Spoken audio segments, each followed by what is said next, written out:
to the flag of the United States of America, and to the republic for which it stands, one nation, under God, indivisible, with liberty and justice for all. Thank you. I'm going to read the fire evacuation announcement. In case of a fire, there are two ways to exit this chambers.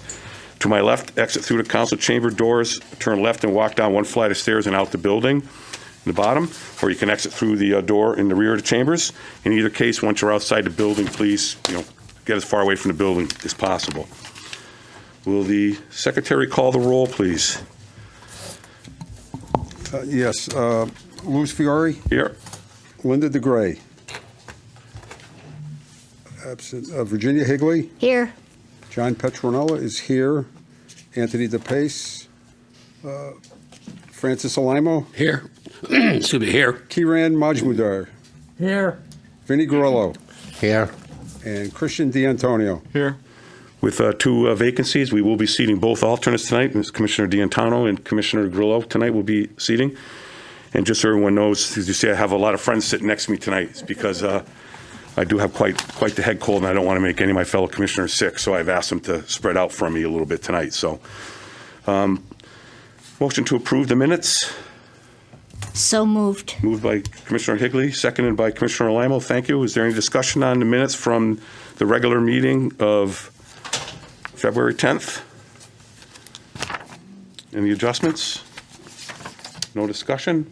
All those in favor of accepting the minutes? Aye. Unanimous, 7. Is there a zoning enforcement report tonight? None? And public participation. And excuse me, if my voice does go out of me tonight, then what I'll probably do is let Vice Chairman Higley take over a little bit. I'm going to see as far as I can go with my voice. At this point in the meeting, the Planning and Zoning Commission welcomes comments, concerns, and opinions related to planning and zoning in Enfield from anyone who is present, provided that no one may discuss any matter of business at this time that is already elsewhere on the agenda, any matter that is part of an open public hearing of this commission, or any matter where a decision of the commission may be pending. So is there anyone who'd like to speak tonight about any of those non-items? Anyone like to speak? Anyone like to speak? No. Having said that, regular public participation is over. Mr. Chair, Commissioner Higley? I'd like to make a motion to move new business to before old public hearings. There's a motion made by Commissioner Higley to move new business up to handle that before the old public hearings. Is there a second? Second. Seconded by Commissioner D'Antonio. All those in favor? Aye. Aye. It's unanimous to move that agenda item up. So now we're going to read for the new public hearing for PH 3025. The Secretary. Yeah, 1 minute, please. Excuse me. The Enfield Planning and Zoning Commission will hold a public hearing at the regular meeting on Thursday, February 24, 2022 at 7 p.m. in the Town Hall Council Chambers, 820 Enfield Street, Enfield, Connecticut, concerning the following. Public hearing number 3025, 917 Enfield Street, special use permit application for Class 1 liquor license, Wing Yen, Robert Leah, and Julie P. Leah, owner, Shakira Stanberry Williams, applicant, map 26, lot 78, BL zone. Thank you. Will the applicant and the representatives come forward? Are they here tonight? Hi. Why don't you come on forward, have a seat, and just state your name and address for the record. And can you please make sure the red button's on the mic? Yes. You okay? My name is Shakira Stanberry Williams. And your address, please? Oh, it's 917 Enfield Street. And Ms. Williams, why are you here tonight? I'm seeking a liquor license for my restaurant. It's One Love Jamaican Restaurant. And could you tell us the location of that restaurant? It's at 917 Enfield Street. Is that the location where Serapi's used to be? Yes. And if I'm not mistaken, basically you're just asking for a wine and beer. It's not really a bar Yes, license. just wine and beer. Wine and beer. Any questions for anybody? I believe that, if I'm not mistaken, Serapi's also, when they were at that location, had the same Yes, they had availability. wine. Yes, they had a wine and beer permit also. Any questions, commissioners, for this application? No? Is there anyone who, public like to speak in favor or opposition of this application? Would staff have anything they want to add to this, or? Okay. No more questions? No more comments? Ask for a motion to close this public hearing. Motion made by Commissioner Limo. Seconded. Seconded by Vice Chairman Higley. All those in favor? Aye. No discussion, so I guess basically we just might as well move on to approve. Is there a motion to approve this application? So Motion moved. made by Commissioner Majumdar, seconded by Commissioner Petronell to approve this application. Roll call vote, please, Mr. Secretary. Excuse me. Yes, Louis Fiore, 4. Virginia, Linda DeGray, not here, Virginia Higley, 4. Francis Alimo, 4. Kiran Majmudar, 4. Vinnie Garillo, 4. Christian D'Antonio, 4. and John Petronella is 4. Let the record show is unanimous approval of this plan. You're all set? All righty, thank you. Okay, you have a nice night.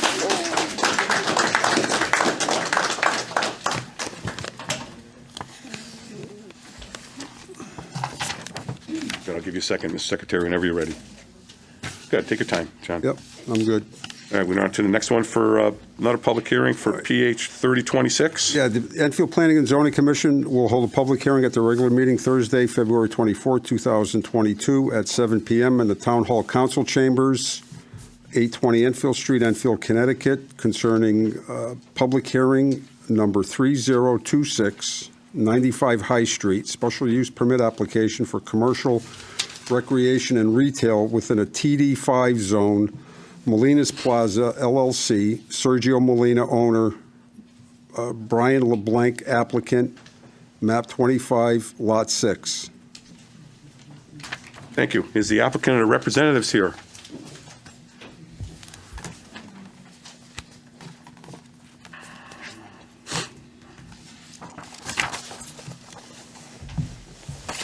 Thank you. Please state your name and address, and please make sure the mic is on. Yeah, red button should, yep. Name is Brian LeBlanc. Address is 30 Circle Drive, Windsor Locks, Connecticut. Thank you, Mr. LeBlanc. Could you please, outline your proposal to us, please? Yep. So essentially, it's a 2-unit use. One of the units we're going to keep as retail, which is going to be Unit 8. Unit 7, I'm applying for a special use permit to have the ability to have people that purchase and hobby with us be able to play games in the location.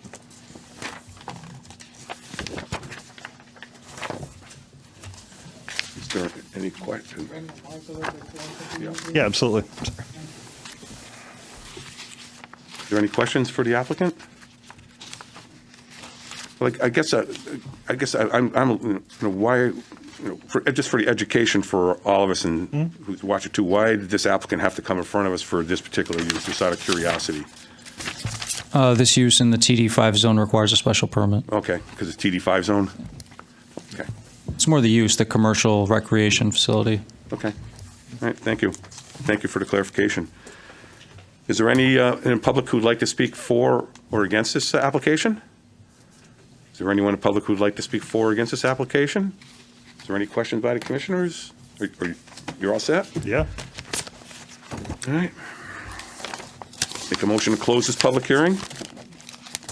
Motion made by Commissioner Majumdar to close public hearing. Second by Commissioner D'Antonio to close this public hearing. All those in favor? Aye.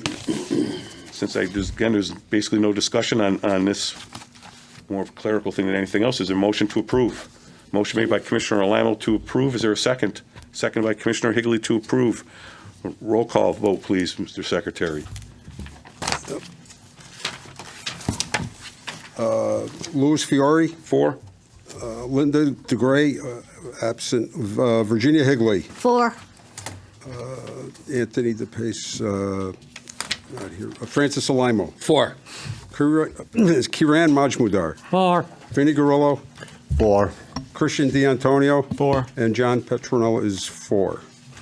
Let the record show it was unanimous, 7-4. You're all set? Good you. luck with your new endeavor. Thank you. Okay, now that we made an adjustment to our agenda, we're going to be doing a new business, site plan review 1883. It's not a public hearing. So, but when you get a chance, John, if you just, or do you want me to read this one since I have it in front of me? No, I'll get it. This is number 9, new business. Yeah. SPR number 1883, 175 Freshwater Boulevard, site plan review for modifications to site plan, Eppendorf Holding Incorporated, owner, Eppendorf Holding, Inc., applicant, map 55, lot 1, IP zone. Thank you. Please, identify yourself for the record. Good evening. For the record, Dana Steele. I'm a professional engineer with J.R. Russo and Associates. Our office is at 1 Shoham Road in East Windsor, Connecticut, and I'm here for Eppendorf. We had come in previously with an application to add a small addition to the south side of the building, a tool room. It was a 2-story addition, and there was some mechanical units that were being installed on the ground as well. Since then, although the addition has not been built yet, they've made some additional changes to the mechanical units, and because of that change, is through the course of dealing with the building department, they asked us to come back to you to make sure that you are okay with these changes. Essentially, in front of the addition, there was going to be some silo towers. Four of them, and some other pretty tall mechanical units that are like 2-story type mechanical units. And they're proposing some minor changes to. They've installed some storage containers, and they want to put in a catwalk between them. And as I looked at the site, you can't even see them from the road. They're kind of hidden by the other mechanical units. So it's a pretty minor change, but we're asked to come. So if you have any questions, I'm here to answer them. Any questions? Yeah, Commissioner Limo. so the footprint hasn't changed at all? You're still in the same space? Correct. Yeah, the building footprint hasn't changed. These storage containers are sort of like an addition, but they're really just for storage. There's no foundation for them. So, and the impervious coverage is actually reduced slightly. Thank you. Matt, any other questions? Sir? Yeah, I think it's more for the staff and Mr. Chair. Sure, for me, go ahead. Yep. This is more for the commission and the staff if change of such smaller significance is presented. Should the staff have the authority to review it internally rather than have everybody at the commission and public meeting?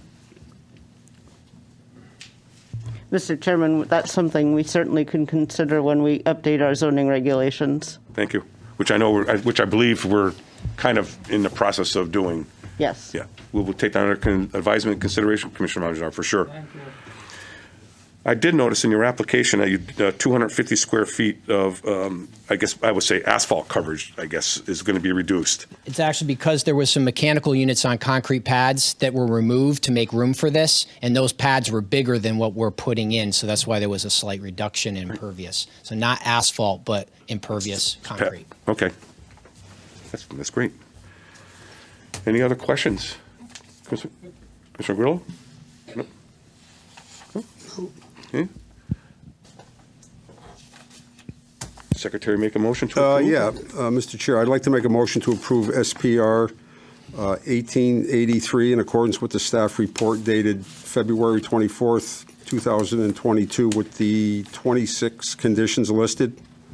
Thank you. Is there a second? Seconded by Commissioner Limo. Motion made by Secretary Petronella, seconded by Commissioner Limo to approve. No discussion. Roll call vote, please. Louis Fiore. 4. With the conditions, correct? Yes. Yeah, you said that. Yep, Yep. thank you. Virginia Higley. 4. Francis Alimo. 4. Kiran Majmudar. 4. Vincent Garillo. 4. Christian D'Antonio. 4. And John Petronella is 4.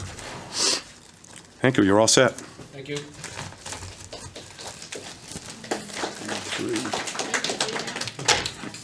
It's 2/20, 22.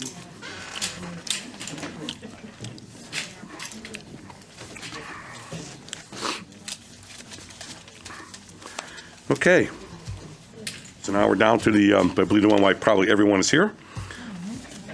I believe the secretary should probably read this again. Do we need to make a motion to take this off the table, or does it automatically come off? Yeah, we continued it. Yep. So why don't you just read SPR 1881 again, Mr. Secretary, if you don't mind? The legal notice? No, there's no legal notice. Yeah, just what's on. Okay. Yeah, just on the agenda. Oh, I'm sorry. Yep. SPR number, SPR number 1881, 2535 Bacon Road, site plan review for a warehouse distribution center. WE 35 Bacon Road LLC owner, WE 35 Bacon Road LLC applicant, map 94, lot 65, I-1 zone.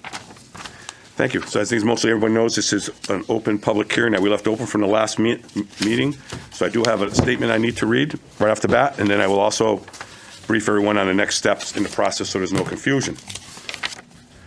The planning and zoning accepts the intervener's petition as the planning and zoning may take jurisdiction to some of the claims. However, there are many claims that the Planning and Zoning Commission does not have jurisdiction over.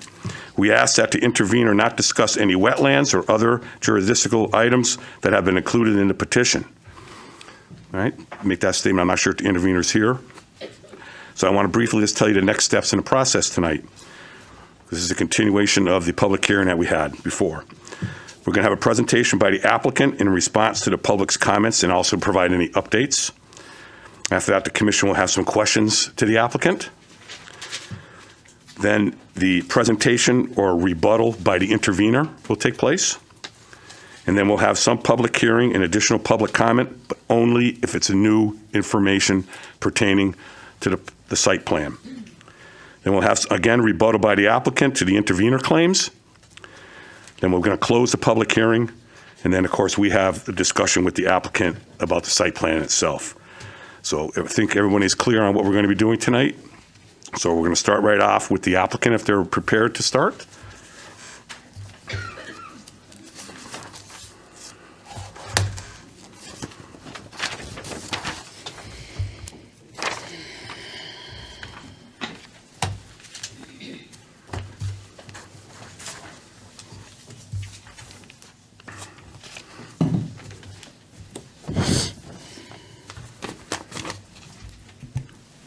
Good evening. Evening. And good evening, Mr. Chairman, members of the Commission. My name is Tom Cody. I'm an attorney at the law firm of Robinson & Cole. Our office is located at 280 Trumbull Street in Hartford. I'm here on behalf of the applicant, WE 35 Bacon Road, LLC. With me to my left is Valerie Farrow, president of Good Earth Advisors. So, last time we left off, there were a number of questions asked by members of the public. I know that the commission really did not have a lot of chance to ask us questions, which we are very much looking forward to hearing.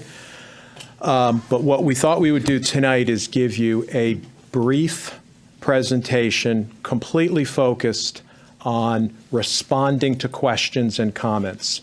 We're not going to we're really not going to go back over any of the initial presentation unless later on you have questions about that. So what we thought we'd do is just really hit very quickly a series of the questions and issues raised. And those are going to include some discussion about sound, about landscaping, berming, and buffers. We'll talk about stormwater management, traffic, and a number of other miscellaneous issues that were raised.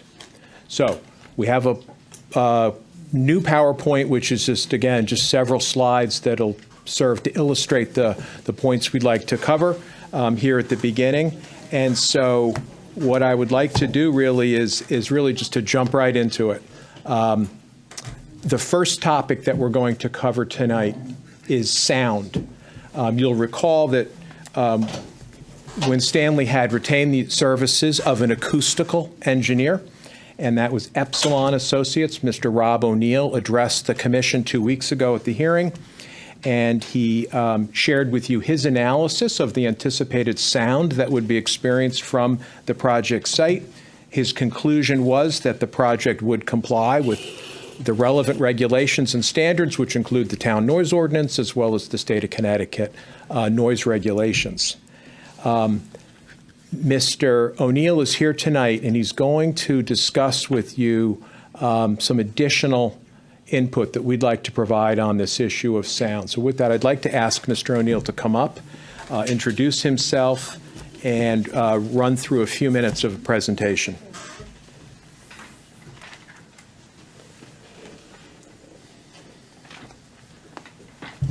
Front and center. Okay. And before he gets started, he has, in support of his short presentation tonight, prepared a 3-page letter with a couple of exhibits, which Valerie will hand out now. Thank you, Tom. Good evening, members of the Commission. Again, my name is Robert O'Neill from Epsilon Associates. I was here 2 weeks ago to give you the very brief overview of sound and our sound study methodology and the conclusions. As Mr. Cole said, I'm not going to repeat all that, but just to state that the project as designed will comply with both the town of Enfield and the state of Connecticut noise regulations.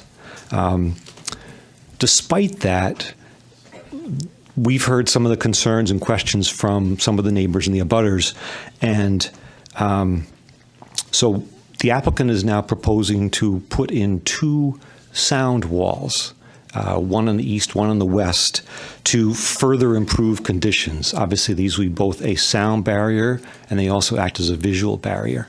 And you will get that as they're in part of the package that you just got. Those sound walls will further reduce off-site sound levels in the community, both to the east and the west, by an additional 10 to 13 decibels as compared to without the sound walls. The walls as proposed right now are 15 feet tall. The one on the east is approximately 1,500 feet long. The one on the west is approximately 800 feet. And sorry, how many feet? 15. 1,500 to the east and about 800 feet for the western wall. No, the height. Oh, I'm sorry. Yeah, I missed. I was looking at the map. I'm sorry. 15 feet tall. Thank you. And that concludes the summary of the additional remarks that I was planning to make. The walls are laid out on the screen behind you as well as in the handout that you have in front of you. I have a question for him. Questions now? Yes. Lou, I have a question for him. You're going to entertain questions at this point. You want to let the applicant go? Whatever we want to do. If you want to do one on person at a time, or Let's do them first, if you don't mind. Let's have them do the presentation. okay. So I just got to remember. We're going to leave Mr. O'Neill here, and we're going to move right to Valerie because she's going to discuss buffers, landscaping, and berming, Thank and you. how that integrates with the wall. Yeah, I'm sorry. Give me 1 second. Again, because my mic was not on. Let's hold our questions unless it's really, really important until the end so they can get through the presentation and just take some notes. Thank you. Yeah, thank you. Thank you. Thank you. We have been working, Rob and I, directly with the applicant, carefully placing the wall so it is as close to the source and as close to the building as possible, basically to achieve as much visual buffer, really complete screening on the visual side, and the mitigation of sound, as Rob has explained. So we have combed through probably 15 or 20 options. We have it narrowed down, but we don't have a complete package yet. Some of this takes some time because you have to go through manufacturers' reps and things of that sort. But one of the prototypes we're looking at is before you. It's somewhat of a cementous mix. It's not totally concrete. The feature here, which is significant when you select a sound wall, is that this is an absorptive wall. So some of the walls that you might see in other places, they look like they're a sound barrier, but in fact they reflect the sound. This is designed to actually absorb sound. As you can see, it's completely, you can't see through it, so obviously the sound is also absorbing. So we would select a wall that would work with the building. We would have our architect opine on the color. This particular wall and the ones we are considering, there's probably 5 or 6, they all offer a custom feature so that we can actually dictate the color we want. We think it's highly aesthetic, and we feel that this would really achieve a number of things. It would really be a win-win in terms of both sound, because we heard concerns over sound, and we repeatedly heard concerns over landscaping berms and how effective they might be. So as you can imagine, the combination of preserving the existing vegetation, that's not going to change, proposing some type of an additional landscaping, which we would like to continue discussing, and then on top of that, this barrier we think is a tremendous benefit.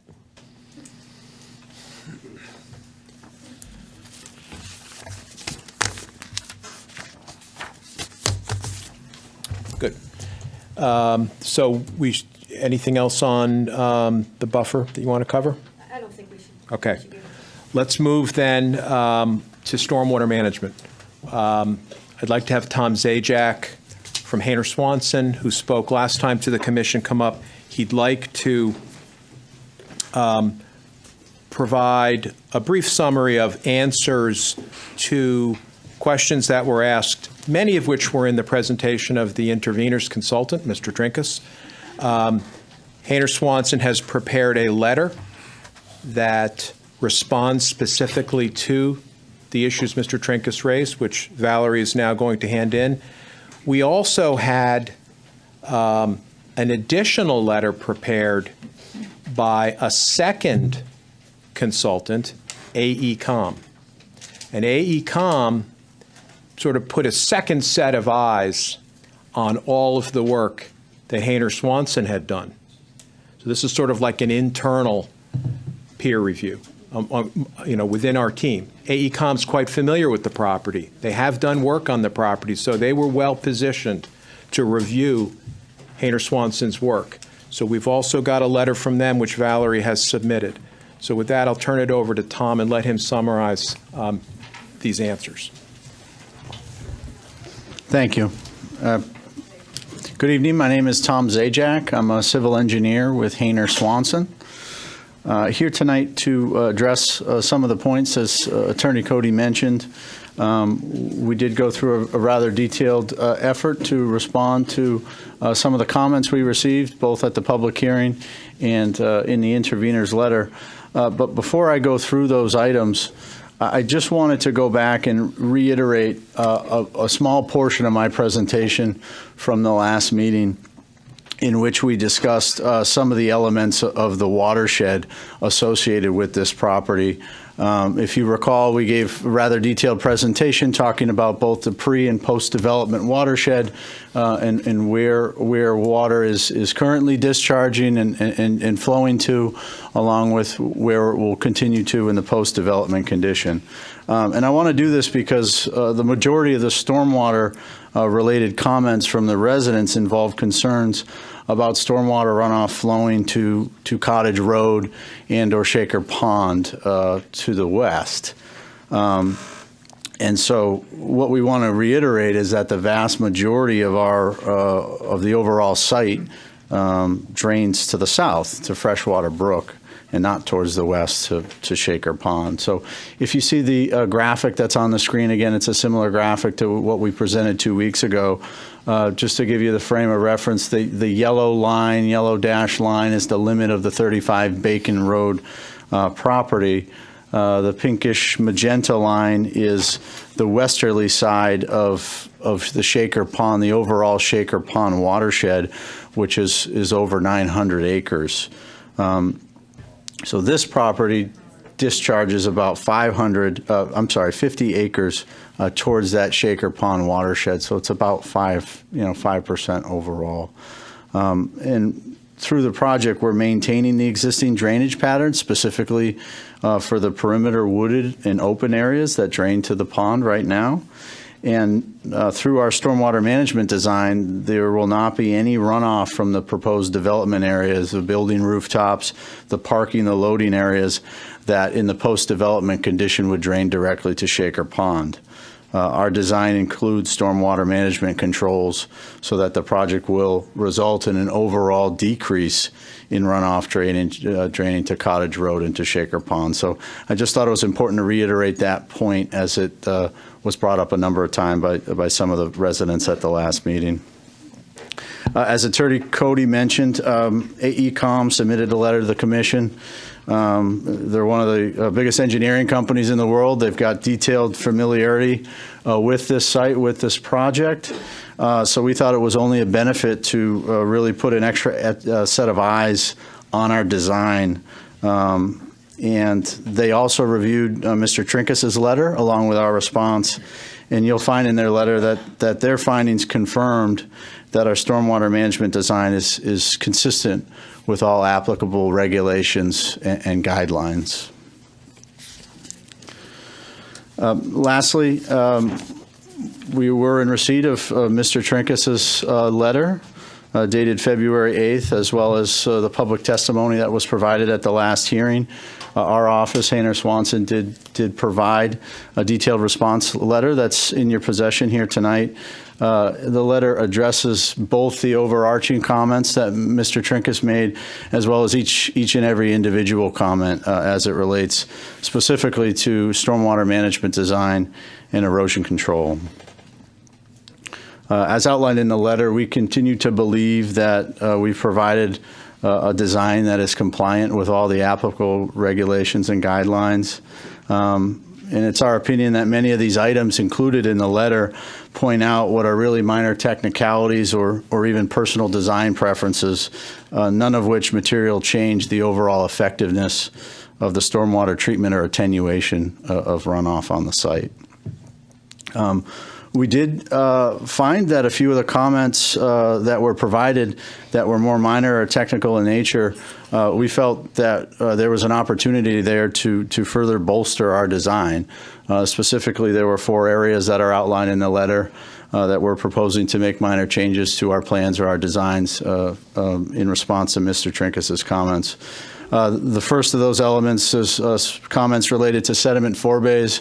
We think we're able to both increase the depth and volume of those forebays to bring them into a little bit better alignment with the stormwater manual. Again, it's not something that's going to materially change the overall design. The second and third items are related to the infiltration basins, stormwater management area C and D. Those are the 2 basins colored in dark blue on your screen, located on the right side or to the northerly part of the parcel. The changes that we would propose in response to the comments, one would be adding a note requiring further infiltration testing and soil testing at those 2 basins to verify some of our design assumptions that we made. And secondly, we're proposing to add an amended soil layer to further slow down some of the infiltration rates. So Mr. Trinkus raised a comment that we were using a rate of 10 inches per hour, where the letter of the law and the stormwater manual says 5 inches per hour. So we're willing to amend that design, and it's worth noting that even with this reduced rate, those basins will continue to operate as we have in a current design, which is they fully hold and infiltrate up to and including the 100-year storm without a discharge. So either way, the water is going to stay in those ponds and basins and infiltrate into the ground. The last change that we would propose to make is minor plan notes or construction detail cleanup as it relates to a few erosion control items that Mr. Trinkus had brought to our attention. So. In summary, it's our professional opinion that the stormwater management and erosion control design, complies with all applicable regulations and guidance. Thank you.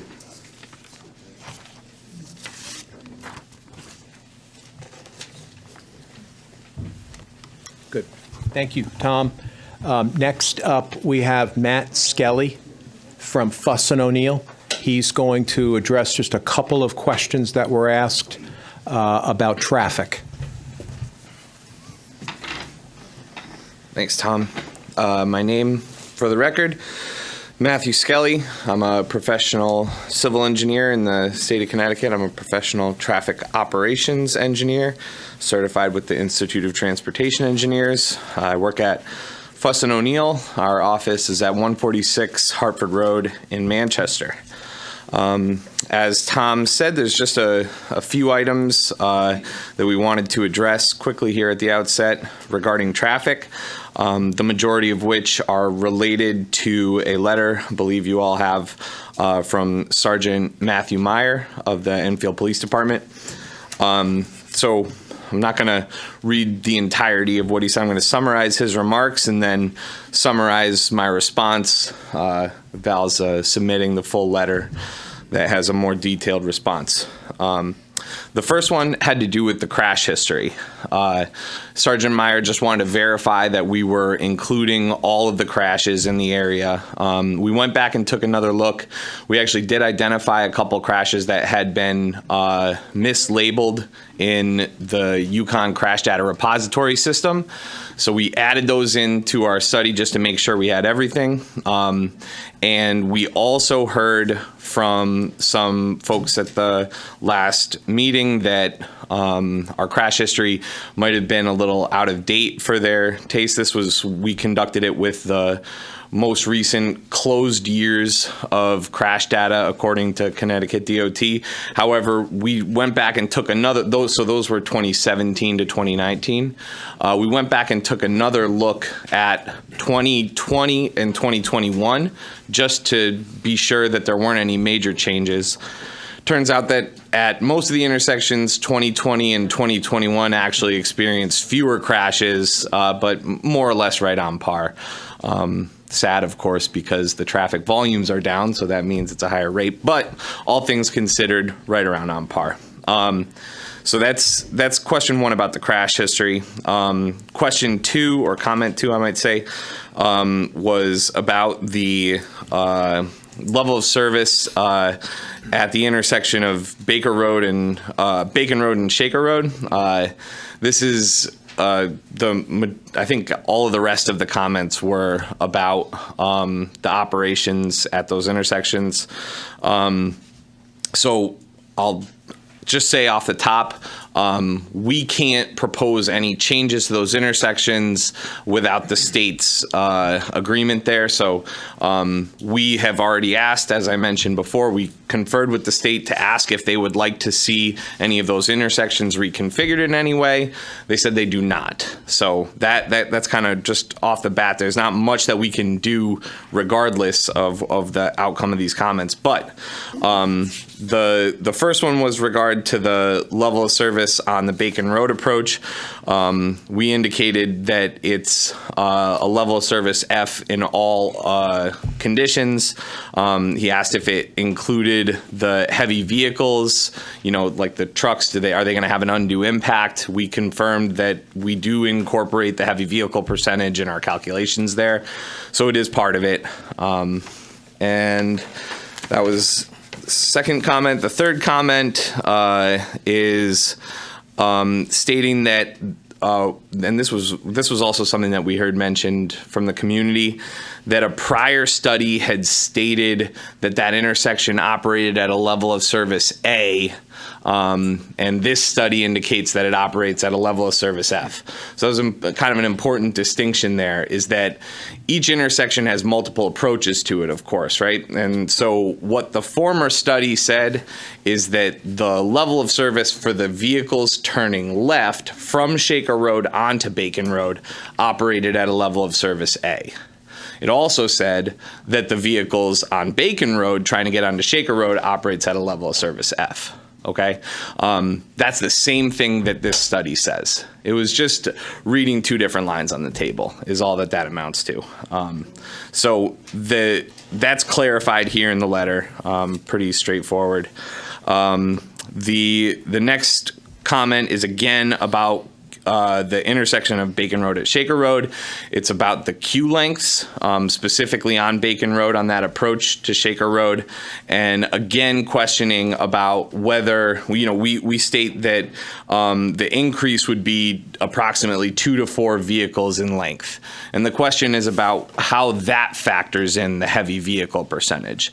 Again, like the software requires us to tell it what percentage of heavy vehicles is included in the whole traffic count. So when we do that, it spits out a result that says X number of feet is what you can expect for a delay. What we like to do is put that in terms of car lengths. So when it tells us 50 to 100 feet of queue length, we say that's approximately 2 to 4 cars, right? About 25 feet per car. That queue length of 50 or 100 feet, it includes the heavy vehicles. So if you have a longer vehicle in that queue, that actually means it's just fewer vehicles in the queue at the time. So that is taken into account, and we clarify it in a little more detail in the letter. The last comment is about warrant analysis. Again, this is part of our review with the DOT.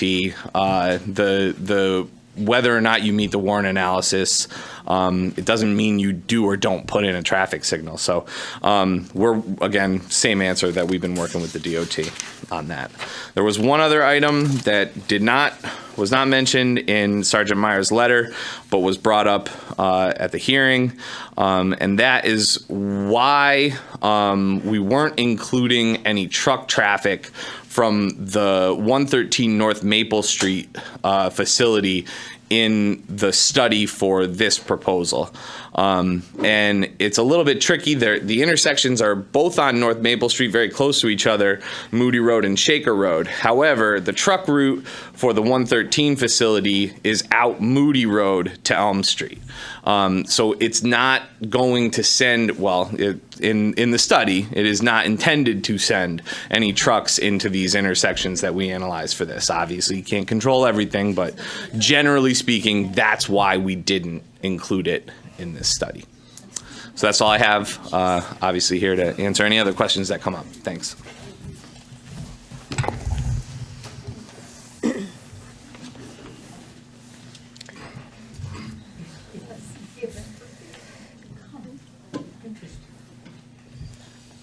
Next is what you want me to discuss.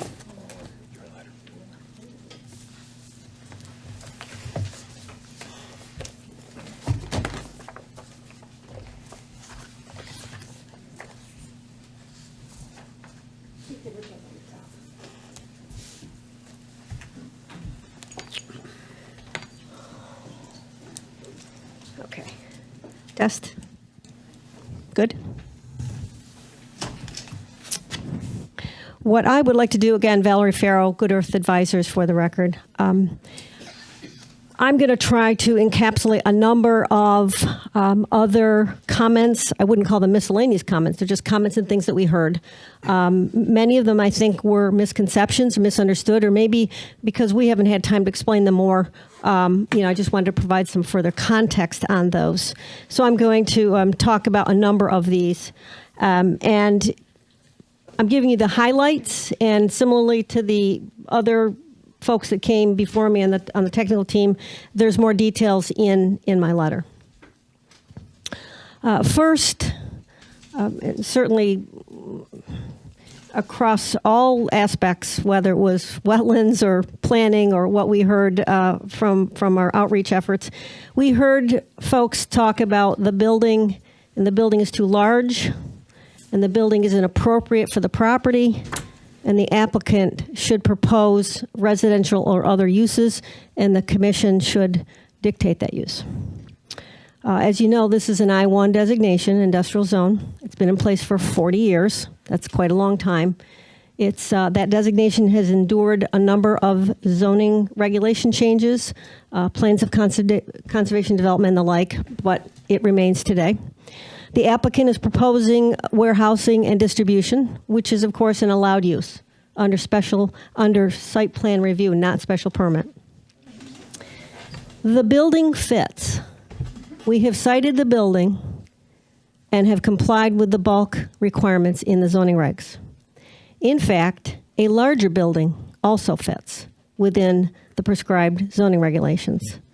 So the building, under the confines of applicable zoning regulations, fits.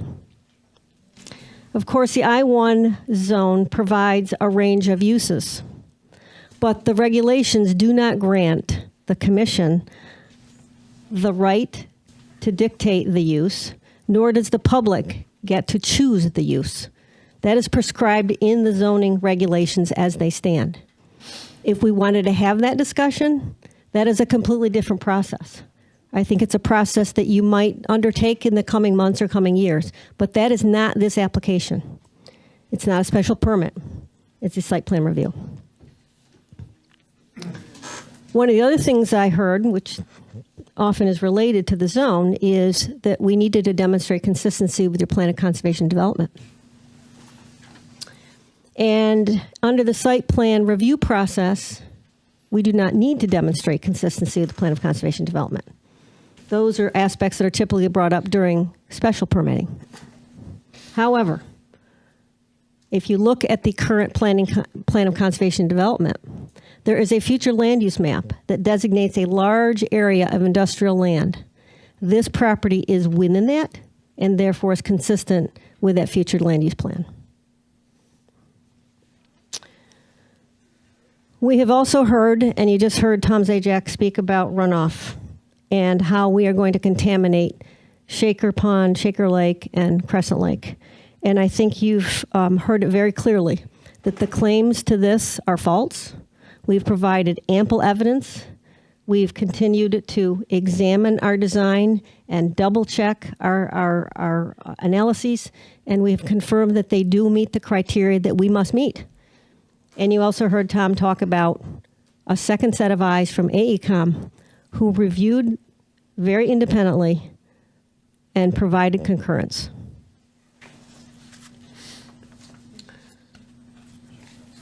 We've also heard a lot of comments about berms and landscaping and buffers, and certainly by now I hope everyone understands what our intent has been. Our intent has been to do what's right and what's best.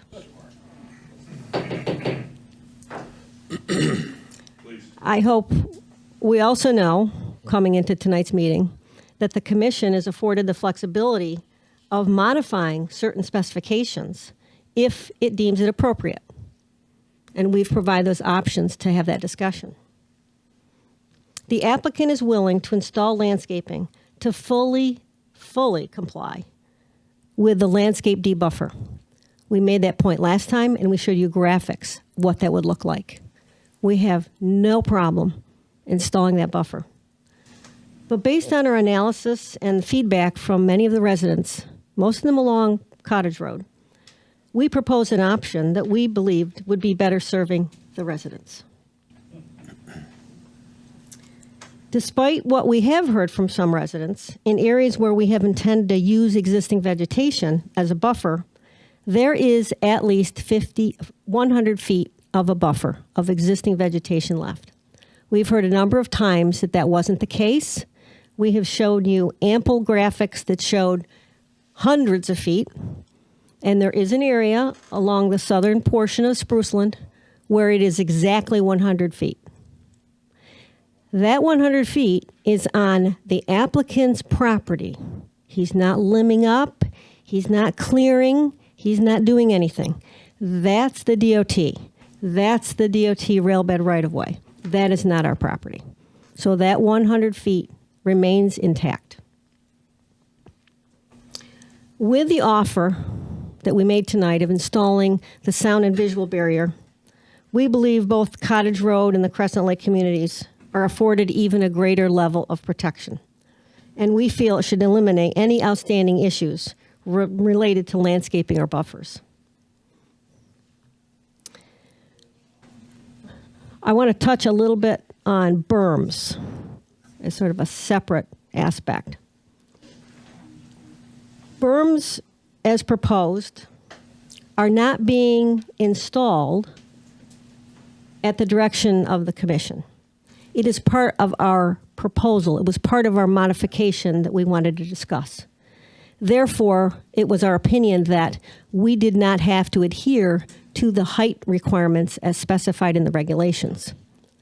This was part of our discussion, and we felt if we could naturalize them at certain heights, provide additional sound attenuation and visual buffer, that would benefit the residents. We will be planting the berms in a configuration that avoids the crest where soils do get drier. And as a matter of practice, the applicant does inspect vegetation weekly during mowing. And when conditions dictate extended periods of drought or what have you, there are water trucks that are prescribed under their maintenance programs that water the berms, water any landscaping on site. These properties that are held by the applicant are highly maintained, and there's no exception with the berms.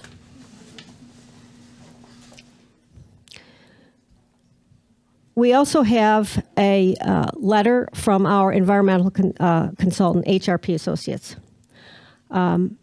Through analyses that HRP has conducted over the last number of years since the applicant took title to the property, there has been pesticides detected.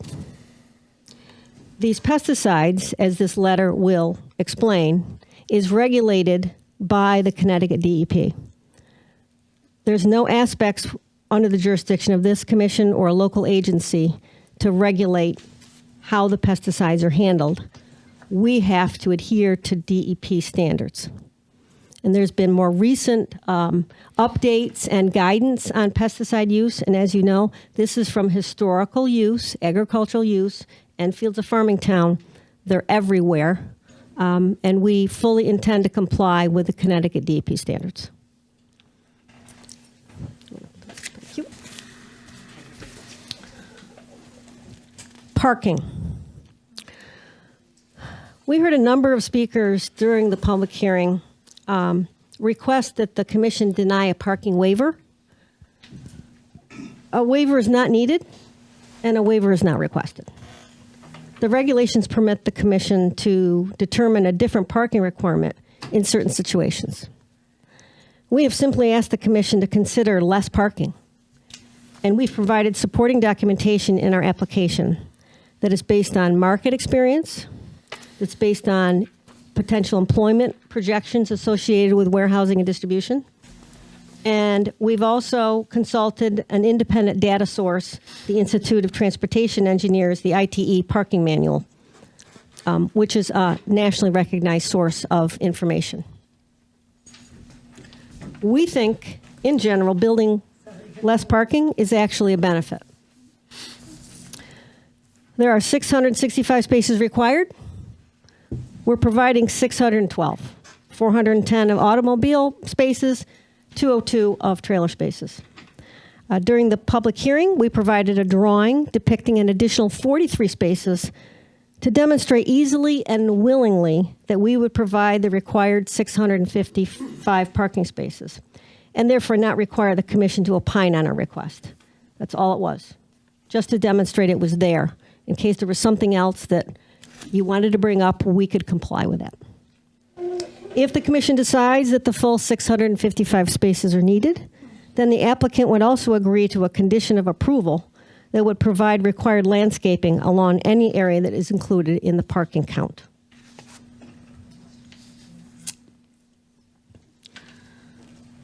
I'd also like to add a little bit more explanation to our discussion of lighting.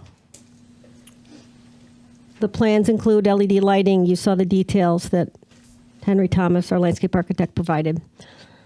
The photometric analysis submitted as part of the site plan demonstrates no light trespass will occur beyond our property. So lighting will not scatter onto someone else's property. Perhaps what we didn't make clear is that the fixtures compliant with your regulations are also dark sky compliant. So we have showed analyses that show that the light won't scatter onto other people's properties, but also because they're dark sky compliant, they will limit and direct the light down to the facility. So what does this mean? It won't light up like a spaceship. I mean, you've seen most facilities now have dark sky compliance, but you can tell when there's no dark sky flange there. It lights up the sky. We don't need to light up the sky. We're lighting the facility. So I wanted to make that distinction. Two other items, minor items.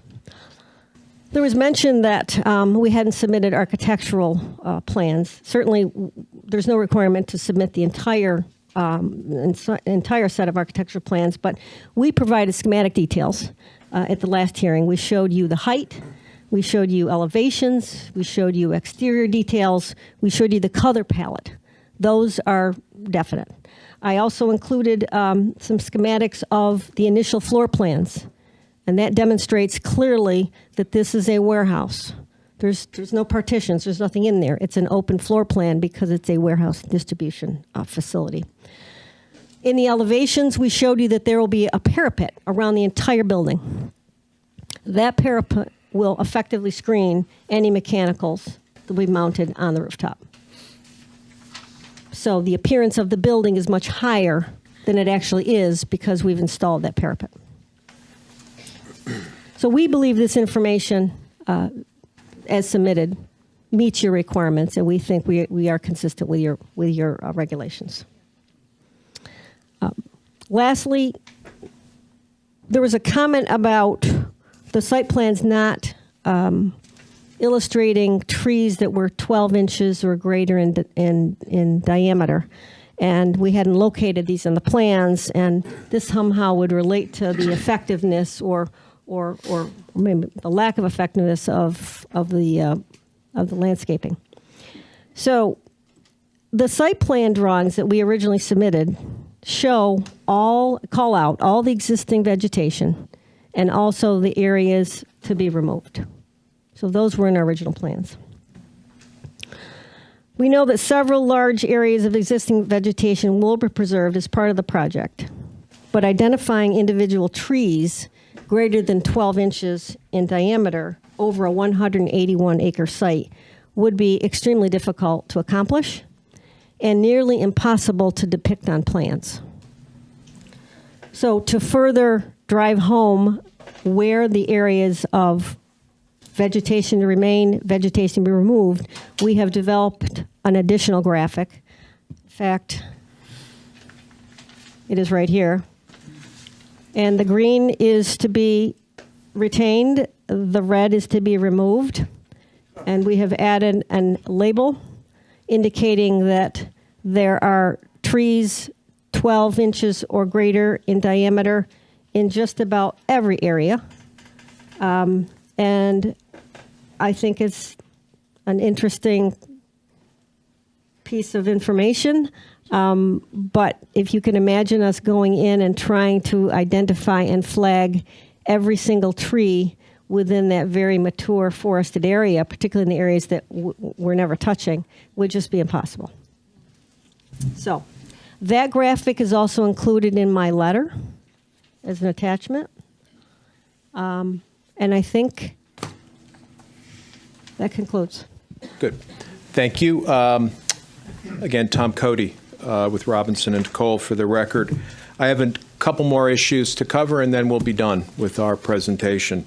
The first issue I'd like to address is a package of documents were submitted 2 weeks ago at the hearing by Elizabeth Werner.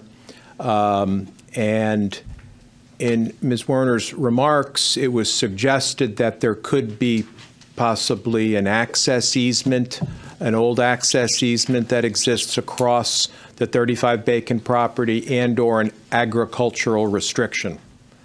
So what I did was I asked Attorney Douglas Pelham, yes, of Cohn, Birnbaum, and Shea, real estate lawyer, long experience working with Winstanley Enterprises. I asked him to review those documents and to provide an opinion about what they meant, and he has done that. We've just submitted the letter. The short answer is there is no evidence of any agricultural restriction today or any access easement that exists. There was an easement 42 years ago before Spruceland Road was developed There was an access easement reserved from that eastern portion of the property, but that easement has since been abandoned. So it really has no bearing on your decision-making on the site plan application, and I don't think there's any reason for you to dive into that any further. Another question that was asked was, why isn't the tenant identified here? And the answer is really very simple.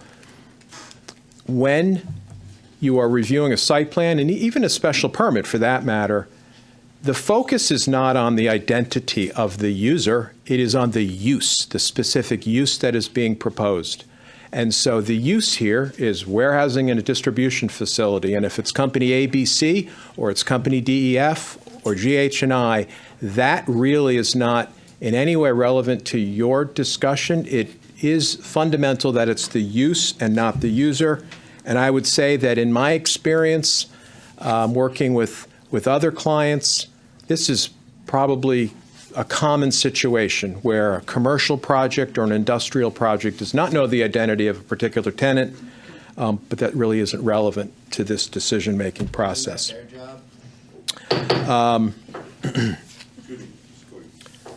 Please, no comments from the gallery.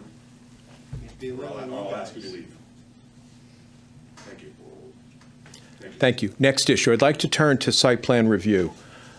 Yeah, that one. This one, the big one? Yeah. Valerie nicely reviewed for you sort of the basics of the zoning regulations and how they provide certain criteria for you to engage in your site plan review responsibilities. I'd like to focus on some of the legal issues on this same topic. Now, of course, warehousing and distribution facilities are a permitted use in the I-1 zone. That means that the Commission has determined that the use is appropriate for the I-1 zone, only subject to approval of the site plan.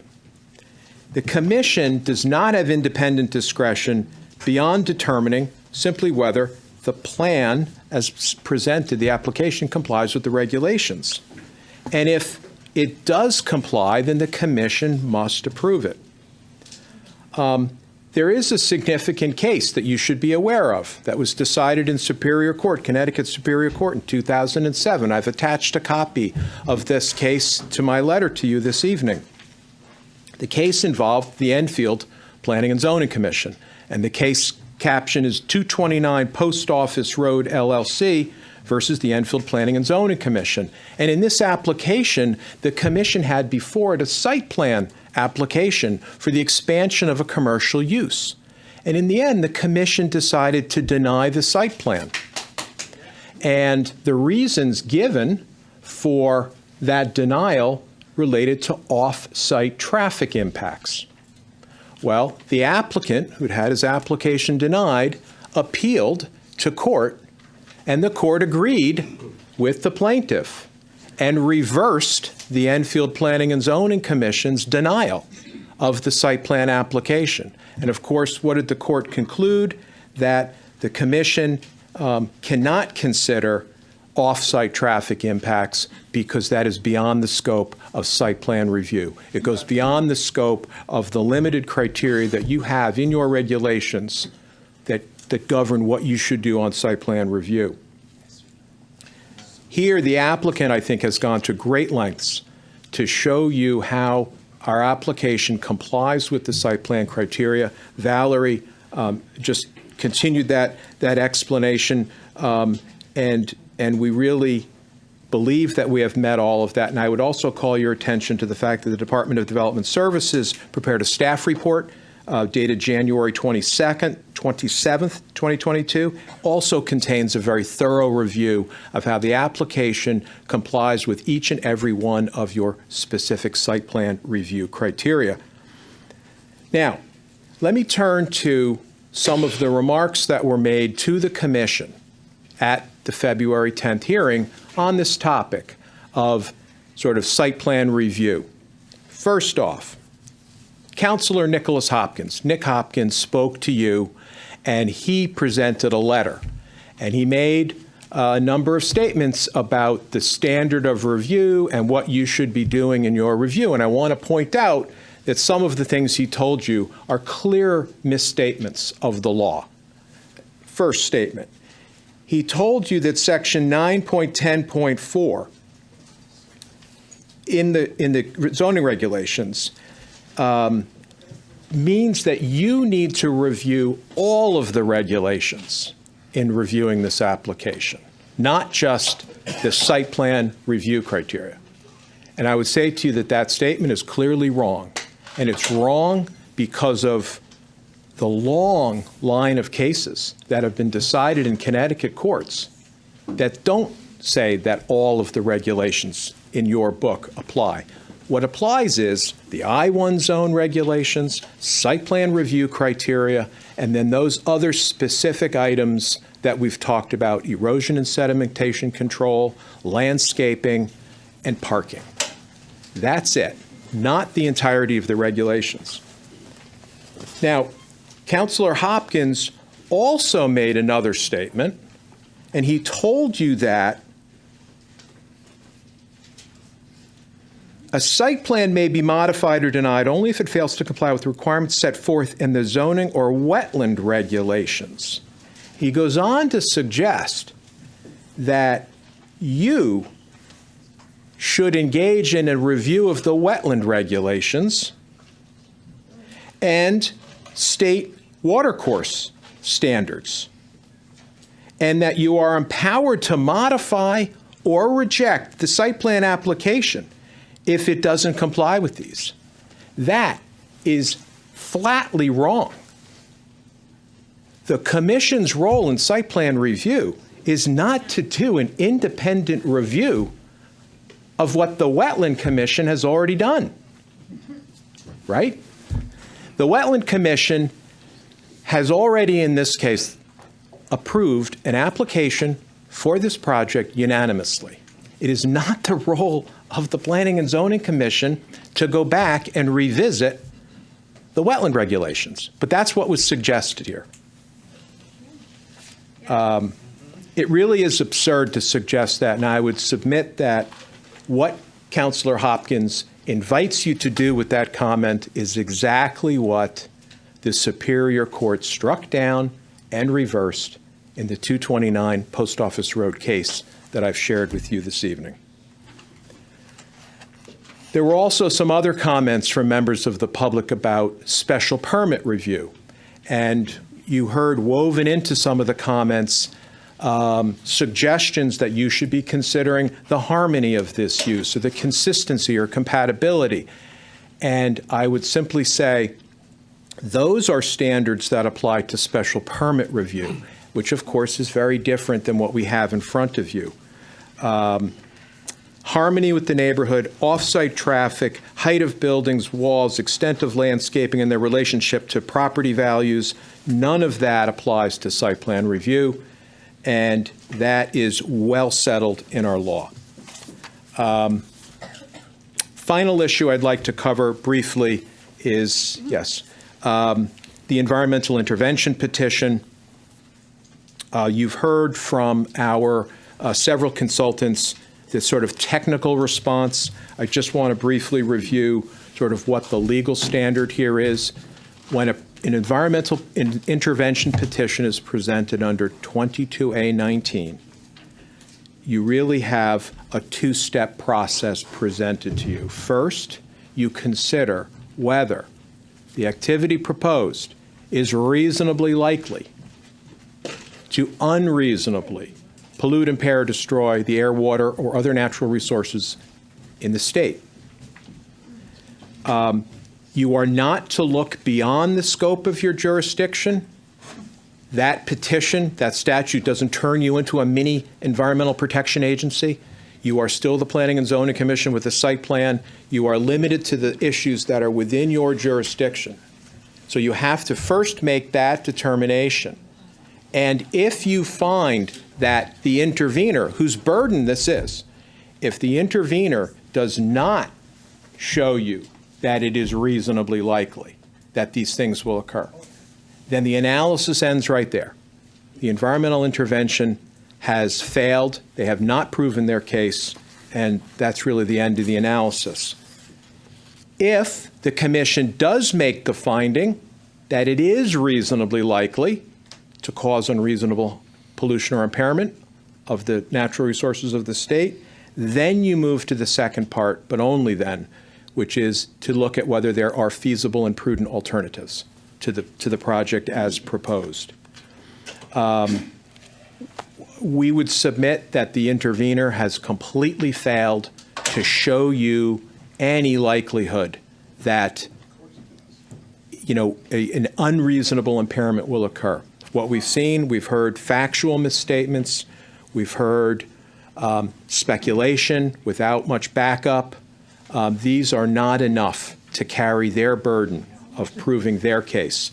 And so what we have done in my letter on the third page, I have proposed to you a potential finding that you could make if you agree with our belief here that the intervener has not made out its case.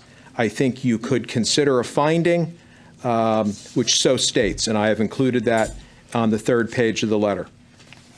So I hope that helps you in your review. And with that, that concludes our initial presentation for tonight. We're happy and eager to answer your questions. Thank you. Thank you, Attorney Cody. That was a well-put presentation.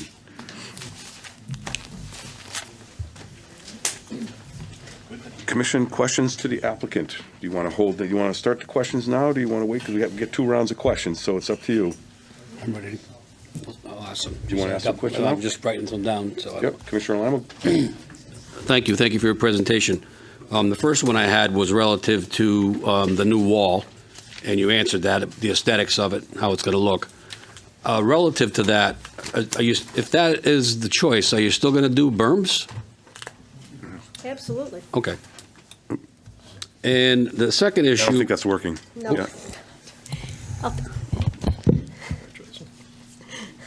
This one I have to hover over. This one. Test? Test? There we go. So, Okay. so you're still, if the wall is chosen, you're still going to do berms? Absolutely. Okay. Absolutely. Thank you. The other question I had was, and I'm a little bit confused about off-site traffic or off-site improvements. I know you guys talked about a traffic study, traffic engineers. So I guess I have a question. So we're used to more state road curb cuts, traffic development along state roads where the state comes in and people have to comply to their wishes. In a case like this, since you're not on a state road, how far does their jurisdiction go? You're talking about Shaker Road, you're talking about North Maple Street. Can they compel you to do, you know what I'm saying? I'm a little confused about. We'll have Matt Skelly discuss that. Okay. Sure. The state jurisdiction is Shaker Road and North Maple Street. Correct. So what happens if, let's say somebody wanted there to be an extra lane on Bacon Road for some reason? The town could do that without any state intervention. But if you're talking about putting up a signal at the intersections of Bacon Road with either North Maple or Shaker, that is a state intersection. Right. I understand that. But do they have jurisdiction over this development, seeing that you don't front a state road? Sure. Another good question. So this site is certified as a major traffic generator by the Office of the State Traffic Administration, which is part of the DOT. So anything over 100,000 square feet or 200 parking spaces means that that is a regulated site. Right? So interesting. Which this is. So if we wanted to add just one parking space beyond what's approved, that means it has to go through the state and they have to verify that there is no, significant impact to the state roadway network. Without any state frontage whatsoever. That's just correct. because you're going to flow out there eventually. Exactly. We do some of these that are way out in the middle of nowhere, Really? nowhere Okay. near a state road if it's big enough. Okay. For clarification, that permit that Matt just made reference to, we did not originally secure. Hallmark did. Okay. And the reason why we have been, able to continue to develop and just simply coordinate with DOT is that because the levels of service, the amount of employees, the number of trucks that were being utilizing the 25 Bacon back in the 80s has not been exceeded since that point. Gotcha. And my last question. I received, I think part of the packet, I was emailed a letter, and I watched the entire last public hearing. There was a lot of discussion about safety relevant to Cottage Road, egress, fire apparatus, trees down, so on and so forth. And I received an email from staff, a letter from the fire marshal, from the fire chief here that is pretty compelling to the fact that they don't see any problem with any issues on Cottage Road. And in fact, the fire department thinks that the emergency road is going to be a benefit to the residents of the area. And they were more than happy to do this for you. And then there's a second letter goes on from the fire department saying that their experience in working with Win Stanley has been nothing but positive, and anything they've ever asked for, Win Stanley was more than happy to comply. So I received this letter to staff. I don't know if the public has seen this. I think it should be written into the record. I come from the public safety world. I know the gentleman who wrote this letter, and I think highly of it. So, and I know public safety is, our number one issue in government. And I think this should be known and, again, read into the record for the residents of Shaker Pines, especially Shaker Pines. It's talking about them and Crescent Lake as well, that the fire department feels that their safety here is not in jeopardy. And that's the end of my comments, Mr. Chairman. I don't know if this letter's been written into the record at all, or... Beat me to the punch, if I may. You beat me to the punch, Commissioner Lino. So I have to dig through all my stuff. I do want to mention also, because I know the gate at the bottom of Cottage Road was a concern for some of the residents. And I think Commissioner Lino brings up a good point. We received notification from the chief of the Shaker Pines Fire Department that they have requested that the gate be put in at the bottom of Cottage Road where the cul-de-sac is. That they are the ones that are requesting. It's not Win Stanley.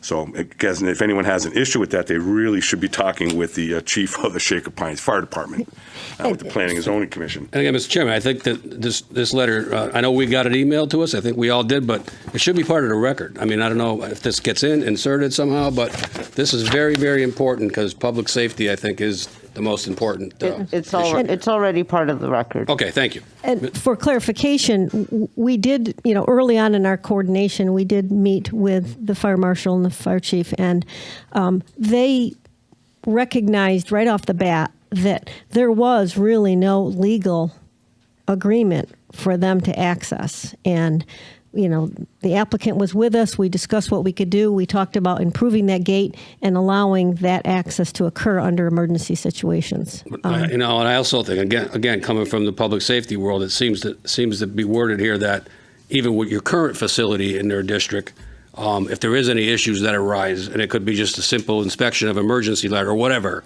Win Stanley is very quick on making repairs and keeping the fire codes up to snuff. And that's here as well. Thank you. Thank you, Mr. Chairman. Do you want to hear from the intervener to hold our questions, or do you want to continue the questions? I'm looking for a consensus here. I think first, I just wanted to keep remembering them all down there. I think we should be moving on. I do want to make sure that, Mr. Chairman, that the commission has their opportunity to ask questions because you have yet to do that. Yeah. So. Yes, but we also get another round too after the public hearing is done. So that's my point. So we can do some more questions now, or we can go on to the intervener. I just wanted to. Yeah, that's okay. That's okay. It's fine. I just had a couple of requests, but okay. Okay. I have a lot of questions, but I think I could probably wait. I do want to hear from the intervener, and I do want to hear some new public comments. So we'll move on to the next part, which is Thank you. Rebuttal by the intervener.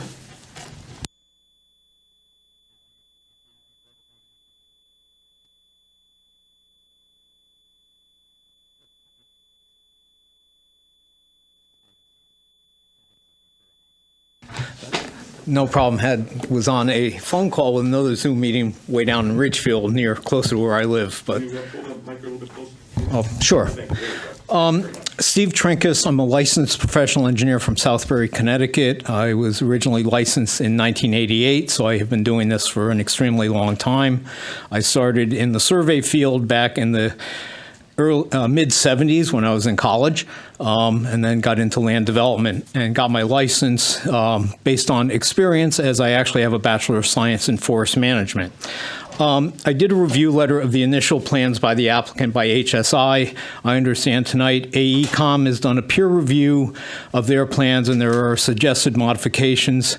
Obviously, I have not seen those. I've been able to quickly go through AECom's letter and the response by HSI. So I would defer many of my comments after I have a chance to review revised plans by the applicant. But some initial things jump out. In the AECom letter, back in Appendix B, I believe it is, they talk about a pollutant loading analysis. They're making overly simplistic assumptions at how this works. In addition to being a PE and practicing for 40 years, I have a lot of expertise in low-impact development whose focus is primarily water quality and runoff volumes. Now, our Connecticut Stormwater Quality Manual, which was developed in 2002 and became effective in 2004, was in the infancy of addressing water quality. Many of the assumptions made in our Stormwater Quality Manual, as far as an example, trapping 80% of post-development total suspended solids, will trap a similar amount of other pollutants, metals, hydrocarbons, and nutrients, was based on inadequate information. It simply wasn't known in the water quality field at that time. What has gone on since the early 2000s is a lot of research, and what it shows is that pollutants come both in particulate and soluble forms. While metals and hydrocarbons will join to fine silt and clay particles, and if you trap the sediment, obviously you get them. Nutrients are a lot more common in soluble form, and they don't get trapped very easily unless you have a lot of vegetation. Metals also, and hydrocarbons also come in soluble forms, and unless you have a treatment system designed to trap them, you're not going to get them. In their analysis of street sweeping, I think the plans called for street sweeping twice a year. That is not adequate to be considered a stormwater management practice. If you're going to use street sweeping as a practice, you basically have to sweep all of your parking lots every time after you put sediment down. And, obviously this winter has not been a bad New England winter, but the law of averages is going to probably show up tomorrow. But using it twice a year, it doesn't count, because the sediment between your sweepings is into your stormwater management system. It doesn't stay on the pavement. A sediment forebay is not a standalone practice. Per our Stormwater Quality Manual, a sediment forebay is an integral part of every type of stormwater basin, whether it's a dry basin, a constructed wetland, a wet pond, an infiltration basin. It's part and parcel. So the practice, whether it's a constructed wetland or an infiltration basin, has to have a forebay, and you have a pollutant removal for that practice as in its entirety, not as a standalone item. Additionally, as dirty water goes through stormwater management practices, or what we call BMPs in the field, as you begin to clean the water up, the water that the second practice sees is a little bit cleaner. And if you have a removal efficiency, in this case, I'll use their street sweeping, they're saying, okay, it sees a load of 1, so 10%, now the load going to the second practice is 0.9. Then the sediment forebay is a 25% reduction. However, as you remove pollutants from the water, it gets harder to remove the remaining pollutants. And in the field of lid, there has been wide discussion amongst academic researchers that you have to adjust these standalone numbers. All of the numbers cited in their table are for a standalone practice, not for practices in series. And based on some of the initial literature review back in 17 and 18, the second practice in series should only be 75% of the posted number, because again, the cleaner water becomes harder to remove the remaining pollutant loads. When you get to a third practice in line, there's a discussion it's 45 to 55% of the quoted number. So you're not getting the full removal rates cited in this report. This is overly simplistic. This is also assuming that all of these pollutants are acting the same way and are being removed by the particular practice, and that is not the case at all based on the current research in water quality and low impact development. So this claim of 87% removal from these practices, quite honestly, is not worth the paper it's written on, based on my experience and expertise in the field of low impact development. I have written numerous LID manuals in Connecticut. East Granby is one close to you. I've done them in Plainville. I did the first one in Tolland way back in 07 into 08, and one in Morris, Connecticut about 3 years ago. So this analysis is simply flawed. They also claim that the truck parking and the warehouse use is not a high pollutant load. That is incorrect. If you read my memo, you'll see the exact language from our manual. It is a high pollutant load site because of the truck parking. A number of years ago, before COVID, I reviewed a similar truck storage project in Bloomfield on sand and gravel soils. It was considered a high pollutant load site because of the truck parking. So it is a high pollutant load site. My prior comments that you cannot use infiltration basins without a high degree of treatment stands. I am not incorrect on that particular point. The applicant also stated they had adequate soil testing out here. Well, the testing they submitted were 8-foot deep test holes. On the plans, there's a lot more holes shown, but there's no data. As I cite in my letter, there are 2 wet basins that are 17-foot, give or take, below existing grade. Their response is, well, we had geotechnical investigations. We know we have no bedrock there. Well, you don't submit the data. If you don't submit the data, you as a commission cannot take that as fact. If you have borings that show that you have no bedrock within 3 feet of the bottom of these basins, so if the basin is 17 foot below grade, you need no ledge within 20 feet below grade. The manual calls out a 3-foot separation to bedrock for these practices. So if you don't submit the data, it may not be required by your regulations, but as an engineer, our obligation under our license is public health, safety, welfare.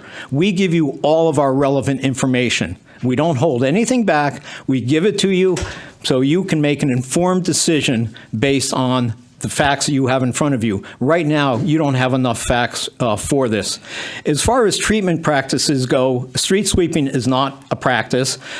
Based on the HSI plans that I reviewed, you only had catch basins with 4-foot deep sumps, you had no hooded outlets, you had undersized forebays, and you had 2 basins that were considered constructed wetlands that actually look more like a wet pond.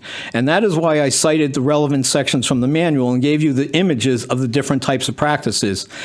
You know, as the applicant has claimed, this is a guideline. Well, yes, it is to some degree, but as a general permit for construction activities specifically calls out the stormwater quality manual and the erosion guidelines from DEP, your designs have to meet the technical specifications for those practices. If you do not include the various components for a constructed wetland, which is a certain percentage of high marsh, a certain percentage of low marsh, a permanent pool, a forebay with 10% water quality volume being held there, you don't get to claim the water quality pollutant removals associated with that practice. The applicant being a firm based in New Hampshire, and I went to the University of New Hampshire. I have been to their research center probably half a dozen times since it's been opened. I'm familiar with the alteration of terrain manual, as I have given talks on low impact development in New Hampshire, and they actually cite the similar language. If you don't need to get an alteration permit, the manual is a guideline. If you need to get a permit, it's not a guideline. You have to follow the design specs. And if you're going to deviate in Connecticut from the components required, say, for a wet pond, then you need to provide independent data, research data, that shows that your design will remove pollutants equally well as what the manual comes up with. And again, this manual was not developed in a vacuum. Some of it came from the New York State. A lot of this came out of the Center for Watershed Protection, which has been on the forefront of addressing water quality because of Chesapeake Bay since the mid-90s, if not earlier. So these standards and designs are based on a lot of real-world data as to what works and what doesn't work. And if you don't put the basins together with the components, it's a problem.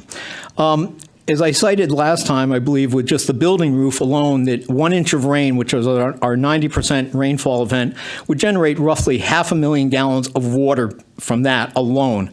So every time you get a 1 inch rainstorm, that roof is going to have a tremendous amount of water, and that does not include the parking lots. Some of this water is being discharged to a water course, one of the lakes. Some of it may be going to other conventional systems. With that kind of increase in runoff volume, you have to have a downstream analysis to show that your system can contain that runoff volume. Peak rate does not cause flooding. Volume causes flooding. And this site, with the amount of impervious cover being proposed, will generate a tremendous amount of volume. And you may not see it, initially, but you'll have one storm that drops a lot of water over this, and everybody's going to get flooded. I'll use an example from East Hampton around Lake Pocatog last summer. They had a 4-inch rainstorm in 3 hours. 4 inches of rain in 3 hours. So that meant in every hour, more than an inch was falling in that time. That is a serious downpour.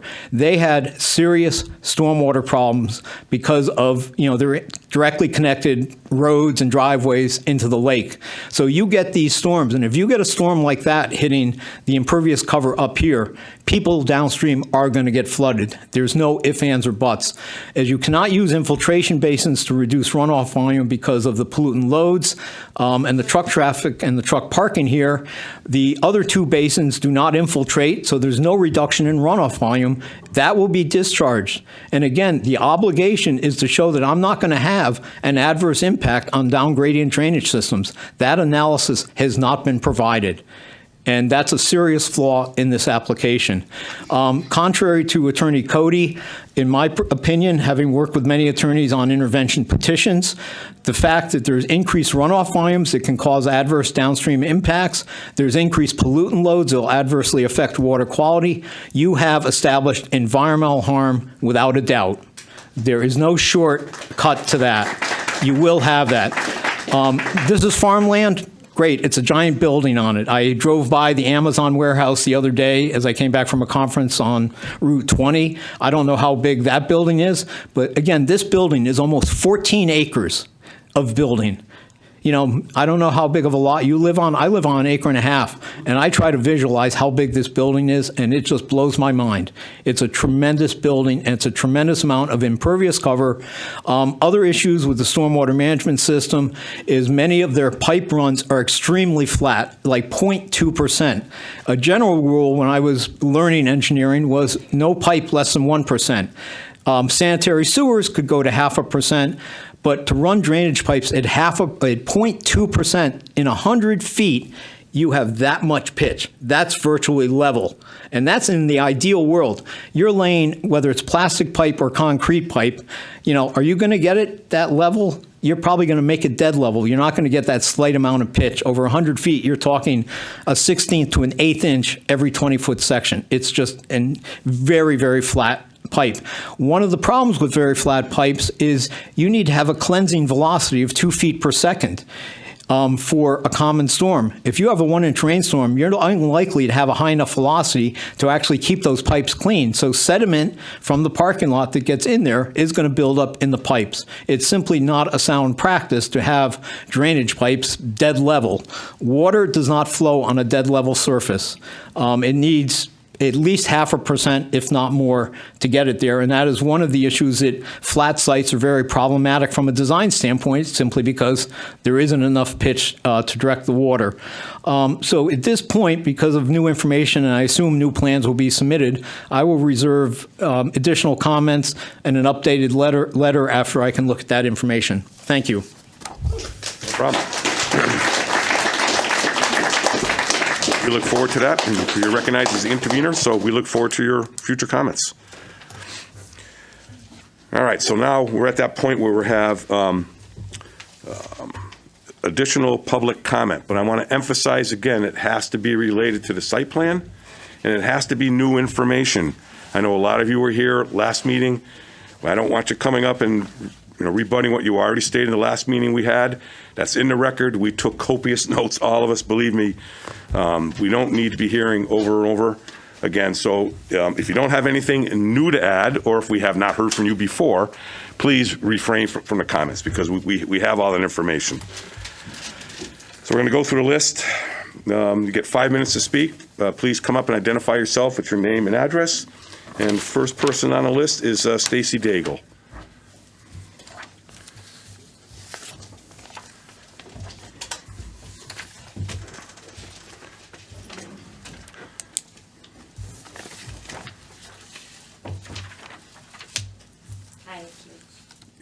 Is it on?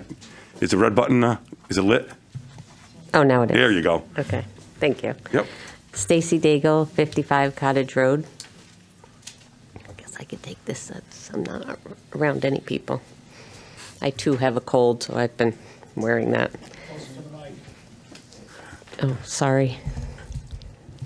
Is that better? Yeah, very nice. Okay.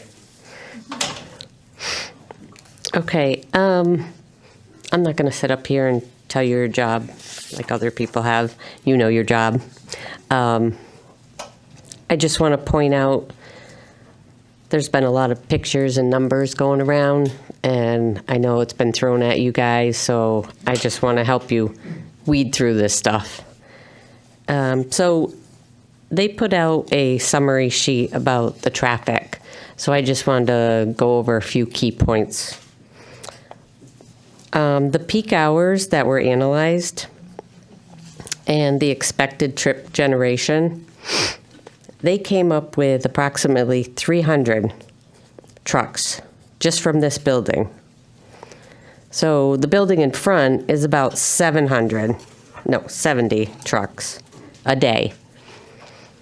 They haven't said anything about the building across from Fermi, the annex one. I'm assuming it would be around 100 trucks a day. That's not prevalent to this site plan review. It is, but okay. Shh. I'll adjourn. Right. So that's about 500 trucks a day going up Shaker Road, North Maple. But how do they get there? They have to go down Elm Street and Hazard Ave. So you're talking almost 500 trucks a day going down Elm Street and Hazard Ave. We live in Enfield, so we've been down Elm Street and Hazard Ave, especially on peak times. It's a, excuse my language, shit show as it is. Never mind adding 500 tractor trailers. And then when they get tired of that, they're going to go down Brainerd Road. Brainerd Road is a single lane road. Has an elementary school on it, 2 churches and a park and lots of residents. And they're talking about just during the day in peak. When we were driving here, we obviously come down Brainerd Road. It was 6:30. What was coming the opposite way to go down Brainerd Road was a big tractor trailer.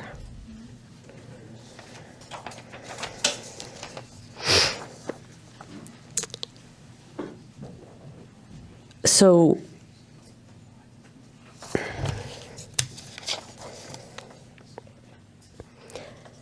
and I gave you the amount of the tractor trailers, just an estimate, and most of that was their estimate from this sheet. That didn't account for the parking spots, so I'm assuming the workers, like 400 or so.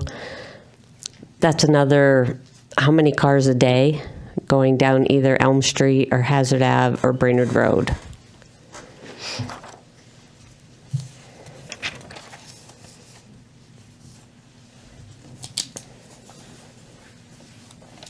So these letter grades, the B, the C, the F, if that approach is already an F, how much lower can we go with 500 tractor trailers going down that street and going around that intersection?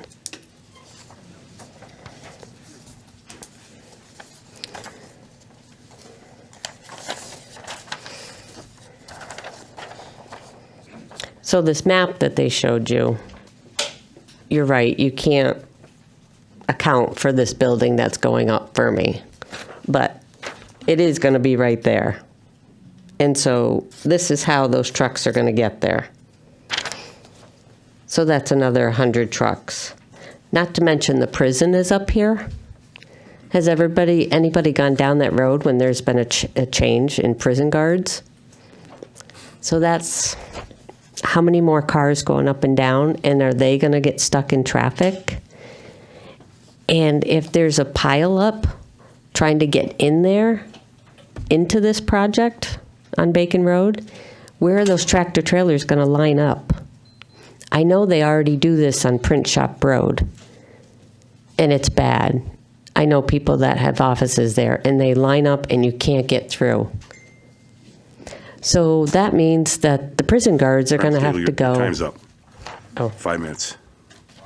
Thank you. Everybody gets 5 minutes. Do we get You to can come back? You can get a Oh, second okay. chance. Long Thank as you. long as new information is still on the same theme about traffic. Okay, thank you. I believe it's, I think this is Kenneth Hanley Sr. I'm not sure if it's. I'll defer to later. Okay. Thank you. Stephen Hars, and I apologize if I'm butchering anybody's name. Oh, you got it exactly right.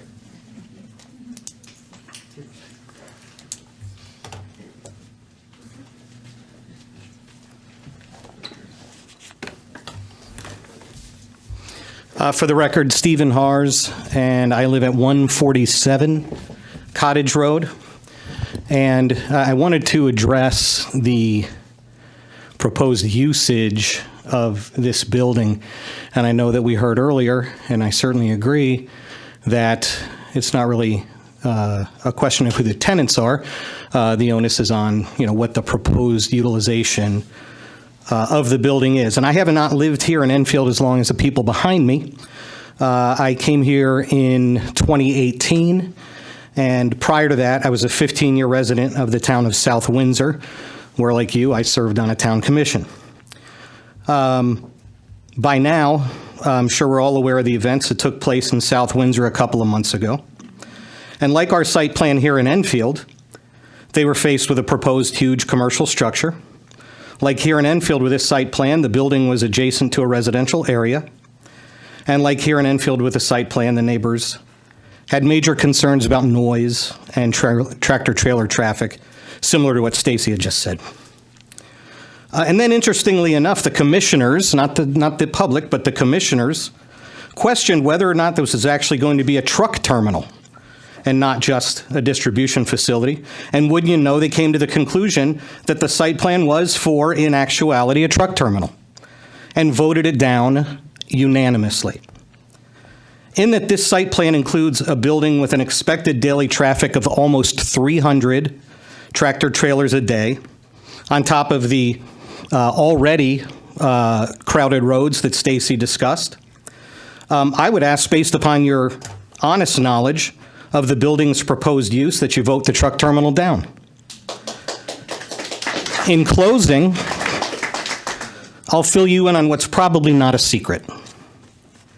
If our seats were changed, if you all were here and I was up there, if I was in possession of an expert's report like we just heard, where multiple dozens of issues were found in the site plan, if I understood, which we all do, that with 300 tractor trailers daily, this is a truck terminal.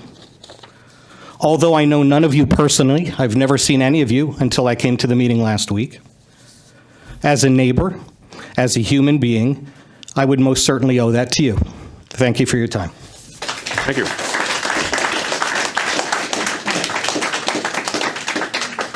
Cheryl Cody.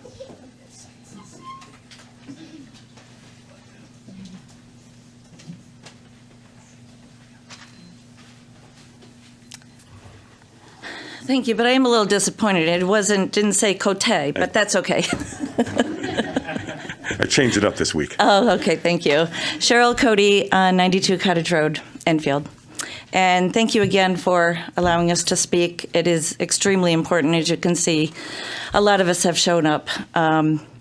But he stole my South Windsor because I was going to bring that to your attention as well, because that was one big thing that's been flashed all over the news. It is considered a truck terminal and not a warehouse. I'm not going to sit here and explain your job. You guys know it. But just one thing I wanted to point out, that one thing that I have done some research on, that the board can reject site plans that were not in proper form. So the site plan may be so intrusive on the needs of the public in one regulated aspect or another, and the rejection by the board would be tenable. So I believe that's case law. I'm not going to go into your purpose and authority, which I was going to do. I'm trying to help speed this up for you. So I think you know that piece of it. But two things that I'd like to bring to your attention is the interpretation of this section.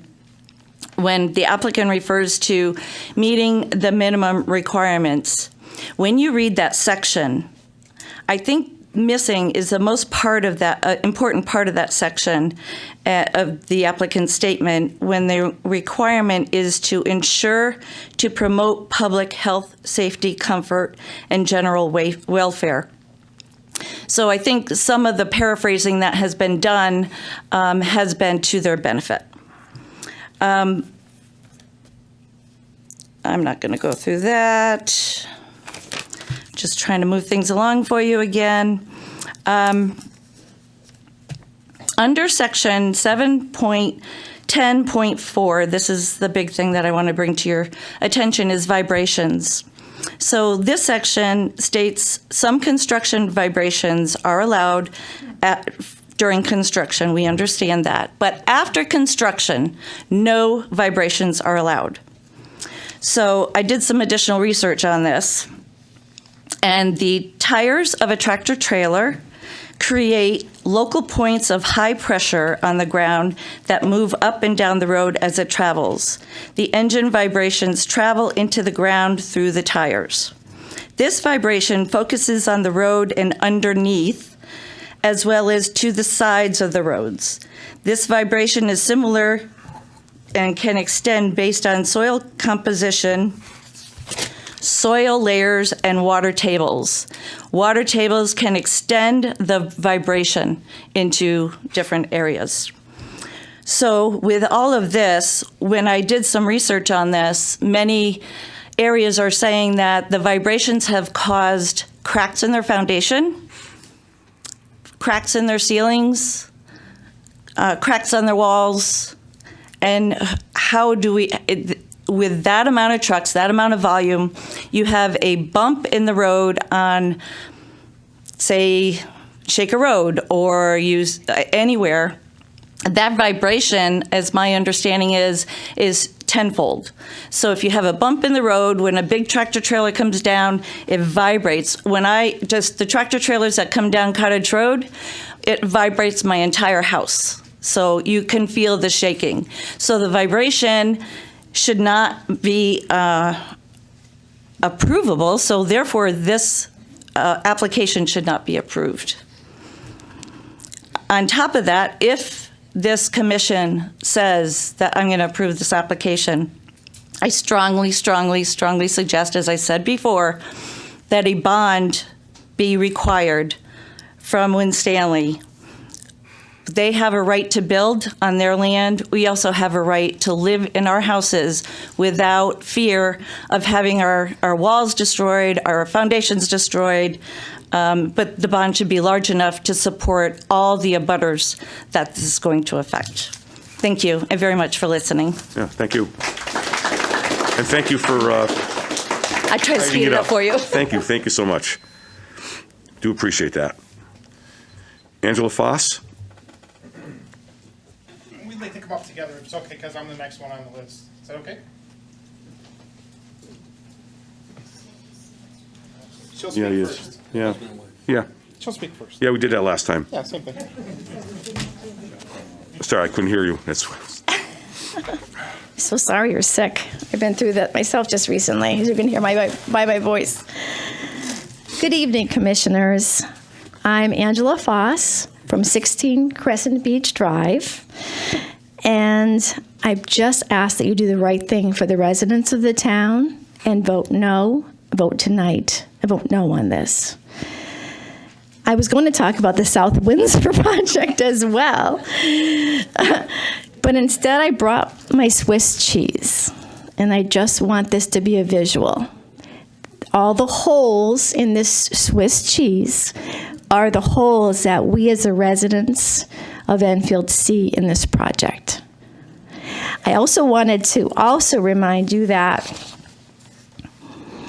some of the things that have been said in the past have been, let's say, misinterpreted, because Chairwoman Donna Corbin-Sabinski said she was pleased the applicant does not plan to touch trees and vegetation around the property.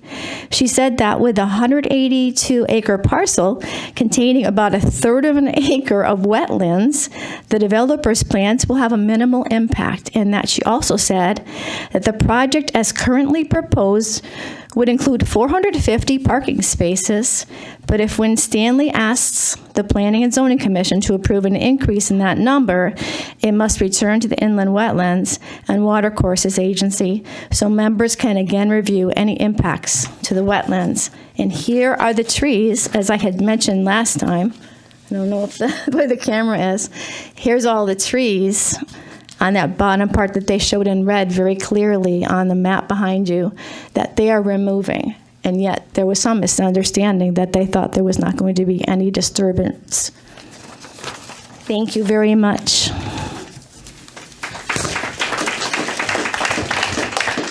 Here, give this to them so they can hand them out. This side's important. Sure. So I got a little handout. My name is Jeffrey Foss, 16 Crescent Beach Drive. And I want to make sure everybody has this handout before I begin. It shows the subject's building that they want to put up. But there's something that nobody's talked about here. There's something hiding in the mist that hasn't been talked about and is completely easy to find. As a matter of fact, it was found using Google search. But I'm here to drop a bombshell on top of this project because there is a hazardous liquid pipeline that runs right through the center of this project, and not only once, it goes through twice. We spoke to Buckeye Pipeline, which is in New Haven, Connecticut. There is an easement to go right through that property, and you can see in red, if you look, flip it over, look at the side of one side has a clear shot, the other is a long view, and you want to look at the close-up. The close-up will show you it runs right smack through the building that they're proposing to build, not once, but twice. And we spoke to Buckeye, and they said nobody can build on that project because nobody can build on the land because the pipeline is there. It exists. There is an easement for it. It's as simple as that. I mean, this project can't go on. The pipeline's there. It's there. It's facts. We spoke to them tonight, actually before the meeting, and the guy was angry when we spoke to him. He said, why would anybody even consider building on top of our pipeline? It's there. That's the end of the discussion. There's nothing else to discuss here. Thank you very much.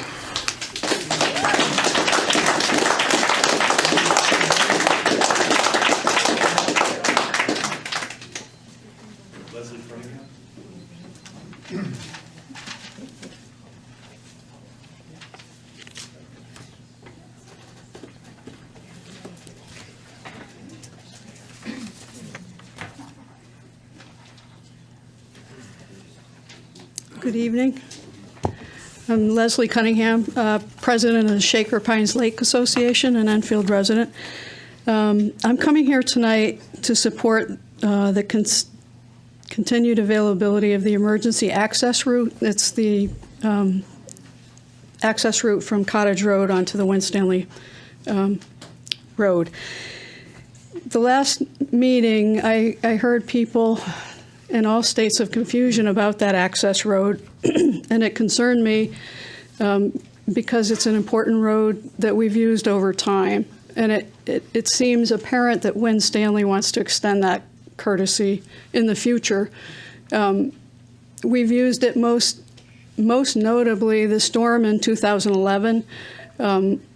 When we were out of power out that way for 10 days, we had trees down, lines down, and people couldn't get in and out of Cottage Road without that access and the first responders.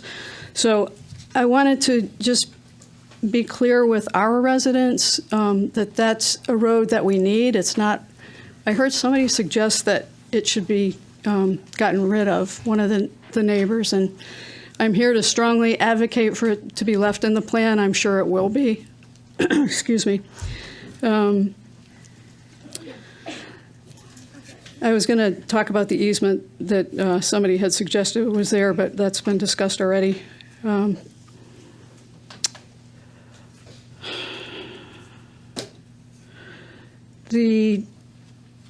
of the other issues with that emergency access road that was brought up was the concern by neighbors that we would have Win Stanley trucks, Win Stanley cars, employees coming back up through Cottage Road and using that as a shortcut.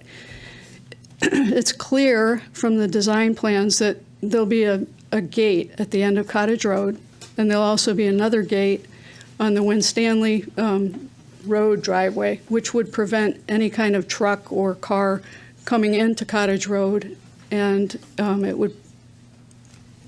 It's not meant for that, and it's clear from the plan.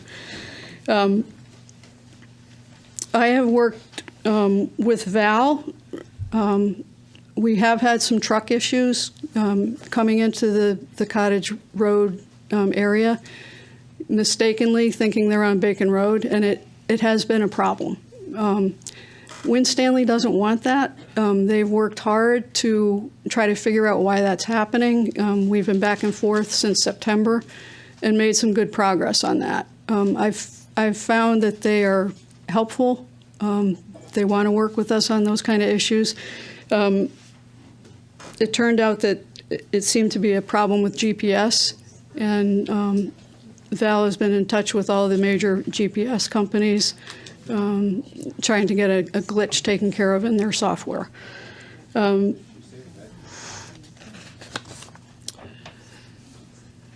Finally, I would say that, well, I've been approached by other neighbors for this project. Not everybody is of the same view. Nobody wants a big building in their backyard, but a lot of the neighbors accept the fact that it's industrial zoned and that something potentially is going to be there. We've had a good neighbor relationship with Win Stanley, and there are many people that have approached me who want to work to be good neighbors with Win Stanley and work out some of the issues. And I think that there could be more discussions in a positive way. Okay, thank you.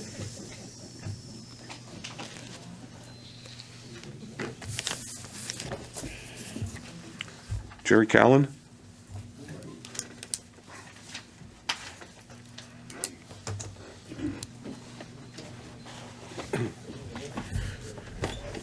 Hi, I'm Jerry Callen, 74 Spruceland Road, and I will be very, very brief.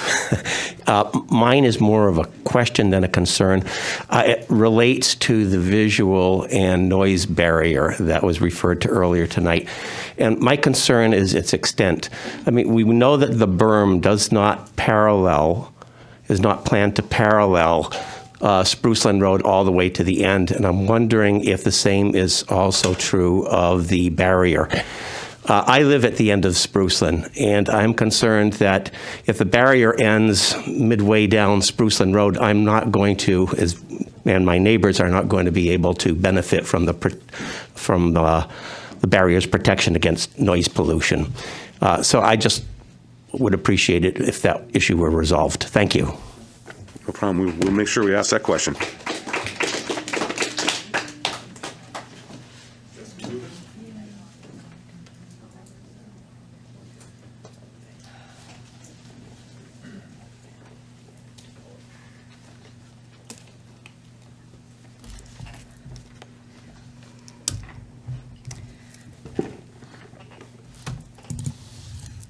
Hello. I'm a little bit hoarse. I've been teach in a middle school, so do a lot of talking all day long. Why don't you pull the mic? So I'm Jessica Duga, 101 Cottage Road. Pull the mic a little bit closer to you, if you can. Maybe not. Okay. I'll just lean forward. How's this? We good? Yeah. Okay.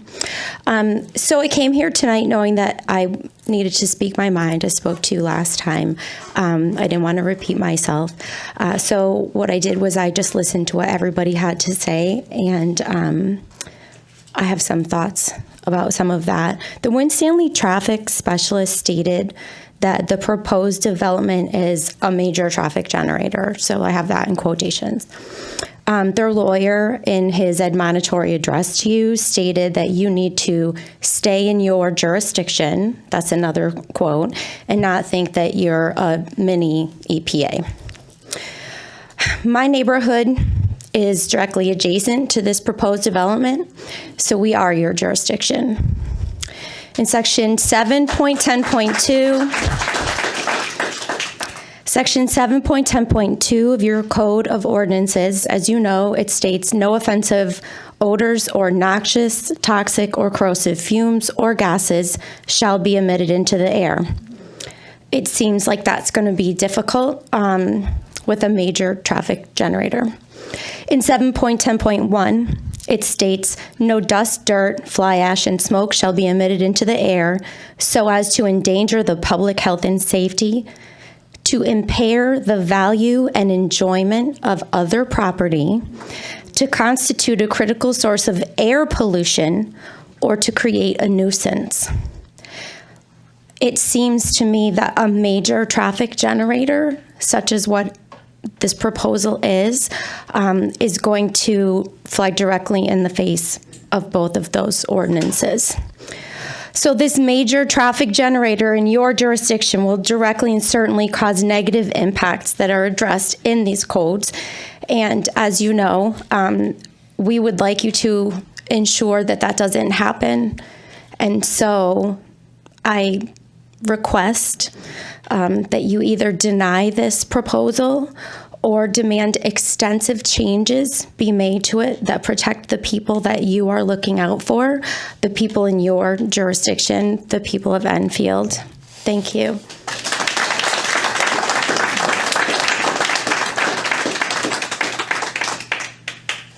I think it's Christina Nieves. Yes, thank you.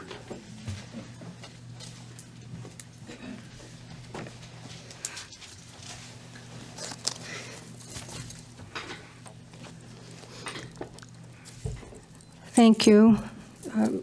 My name is Dr. Christina Nieves. I live on Cottage Road, Shaker Pines Lake here in Enfield. This is my first time speaking, so I've done my best to edit in terms of what I heard, but if you'd allow me to read my letter. Thank you to the members of the Planning and Zoning Committee, representatives of the Winstanley Company, and residents in the town of Enfield, and other members of the audience. I am a Dean of Primary Care Family Nurse Practitioner Program, and I've been involved in nursing and medicine for close to 40 years. My professional experience is in trauma, critical care, emergency medicine, and public health and family practice. I have a particular interest in environmental health, the ways in which our environment impacts our health and well-being, including the health benefits of engaging in the natural world, particularly around forested areas and woodlands. Recreationally, I'm passionate about ornithology, interested in local bird and waterfowl species, as well as plants native to our area. I began writing letters to local and state officials and regulatory agencies when I became aware of the proposal for the industrial development of an 800,000 square foot distribution center and warehouse in the middle of wetlands that sits between two lakes in our town. My letter writing extended to local and state officials, and I understand Connecticut DEEP's involvement in reviewing the endangered animal and plant species that may live in this area, as well reviewing the stormwater. Please know I'm generally not comfortable telling anyone what to do with their property. I respect businessmen and women, and like all of us, I have greatly benefited from industry. Until this proposal, we have enjoyed neighboring this beautiful property.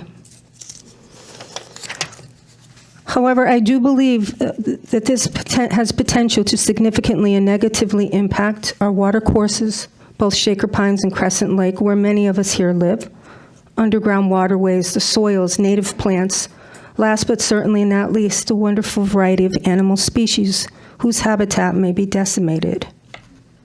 With all due respect, I could not think of a worse place in this town to build an 800,000 plus square foot warehouse, a warehouse, as I understand, the size of the Enfield Mall, in the middle of a property prized for its aesthetic, ecologic, farming, historical, and therapeutic value. It's unfathomable to me how this proposal has gotten this far and suggests more work needs to be done for future planning of this town, for the neighboring residents and aviofaunal ecosystems. It's my opinion that land use boards have failed to utilize the authority vested them to request independent studies, realistically conserve the property or protect inhabitants, both human and animal species, noise, water, soil pollutants, as well as an array of possible safety concerns. To name a few, the impact of small micron air pollutants on human and avian respiratory tracts from airborne debris and sand, structural damage to our homes from vibration likely to be experienced during construction, the use of large equipment, and a steady stream of trucks. Failure to see beyond this profoundly impactful proposal and plan for the future will set in course an irreversible chain of events. In other words, once this happens, these wetlands and wooded habitats are destroyed. We can't change our mind. We don't get a second chance here.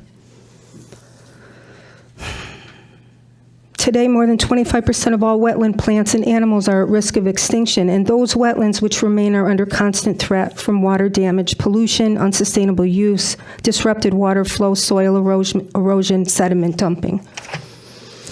Despite their essential role as primary regulators in the global climate and home to almost half of the world's animal species, wetlands remain undervalued by policy and decision makers. Actually, you kind of deviated outside the site plan. Even I wanted to finish, because I did want you to get that in the record, because you haven't been here before. Yes, sir. Site plan review, and now you're getting to quality of life issues, which we just can't have any longer. So Okay. we have to end it. Well, Do you have a quick summary?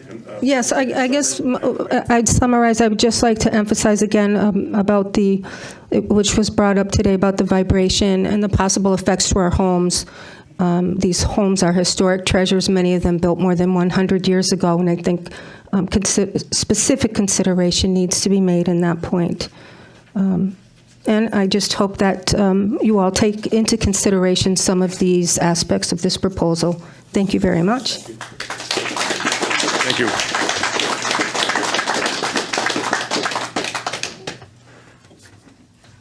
Ms. Ann Collins, I believe it's Collins.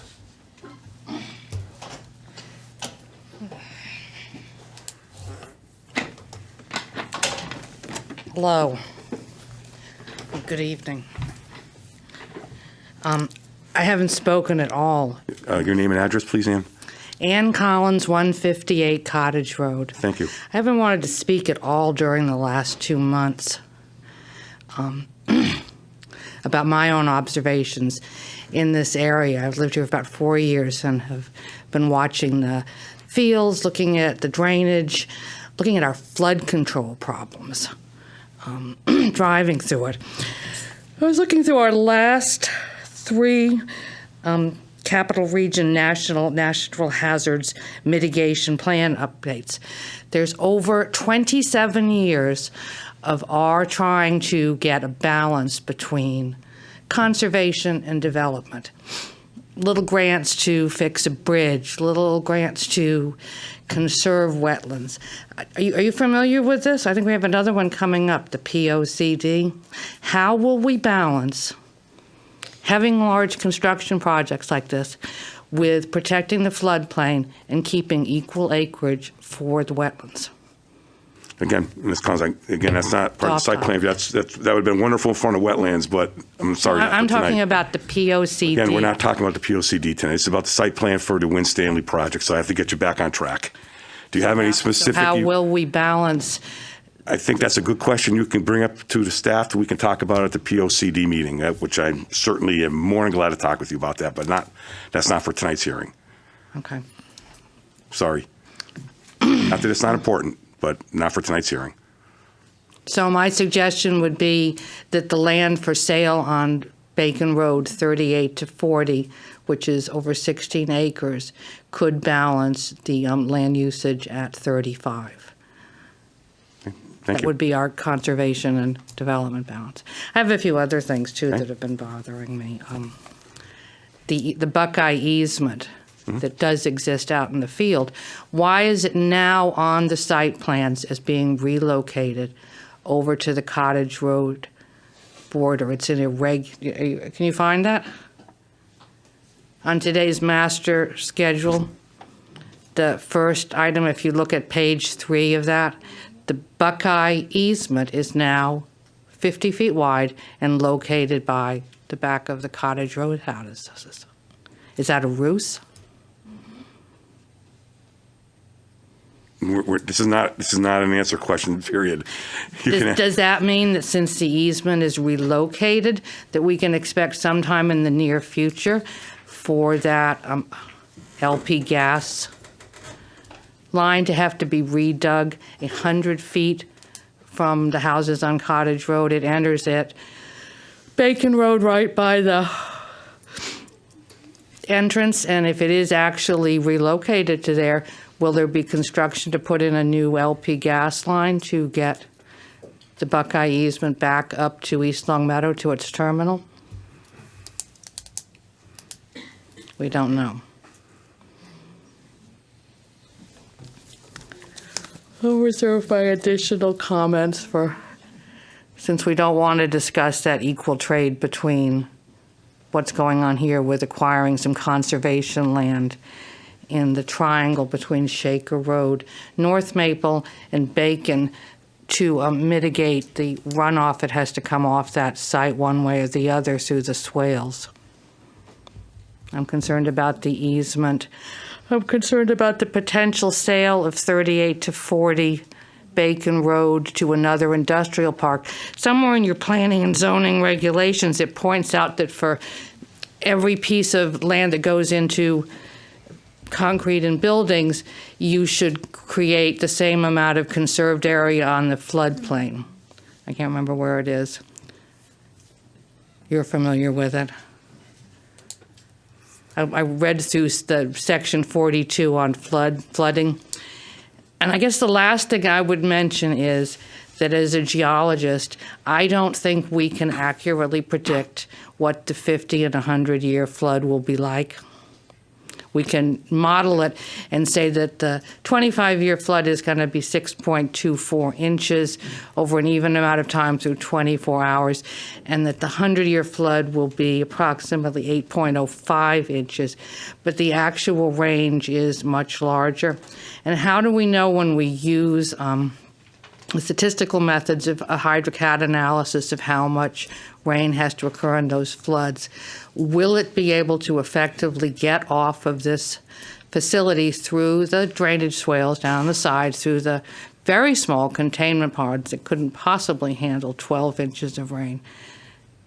Will that be able to exit there, cross Bacon Road, which is one of the most frequently flooded roads in the 25-year flood in our own reports, get through the Freshwater Creek drainage basin and hit Elm Street and Route 190 and 220 again? Thank you, Ms. I Collins. have some, okay, I Your have 5 some minutes recent up. comments on Thank you. FEMA. Thank you.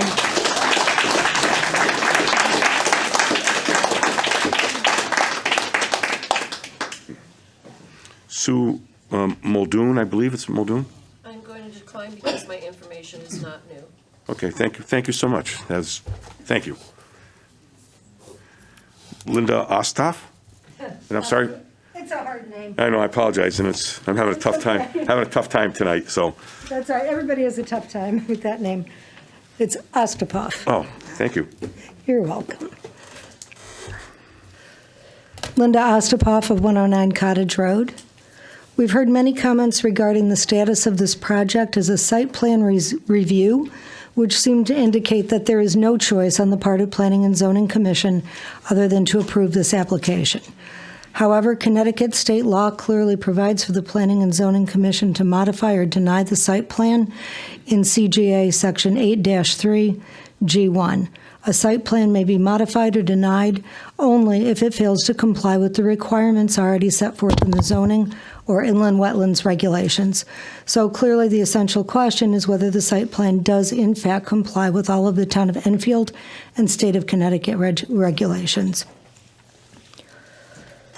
One regulation that I would like to point out is 7.20.3, soil erosion and sedimentation control plan.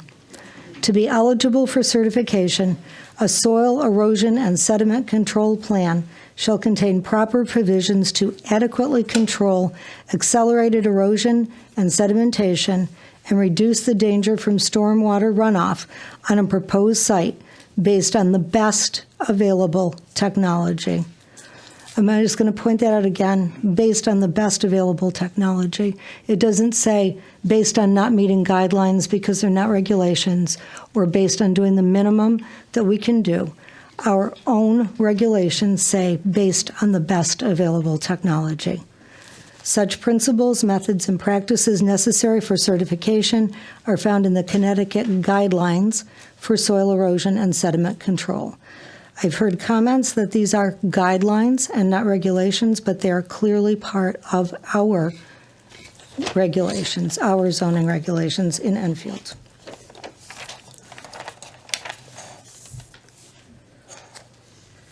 Also, on the subject of soil erosion, 7.20.5, issue of denial of certification, the Commission shall either certify that the soil erosion and sediment control plan, as filed, complies with the requirements and objectives of these regulations, or deny certification when the development proposal does not comply with these regulations.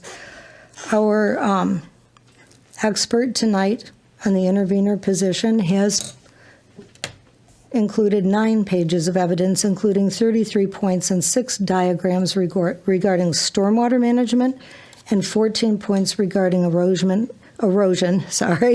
and sediment control plans.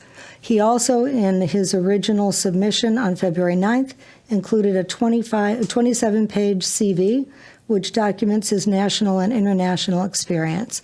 I think it is very important that we listen carefully to what he has to say, as the damage that could potentially be done cannot be undone.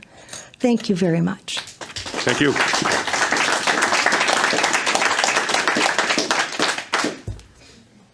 All right, I have Dennis Duga for Robert Duga. Oh, okay.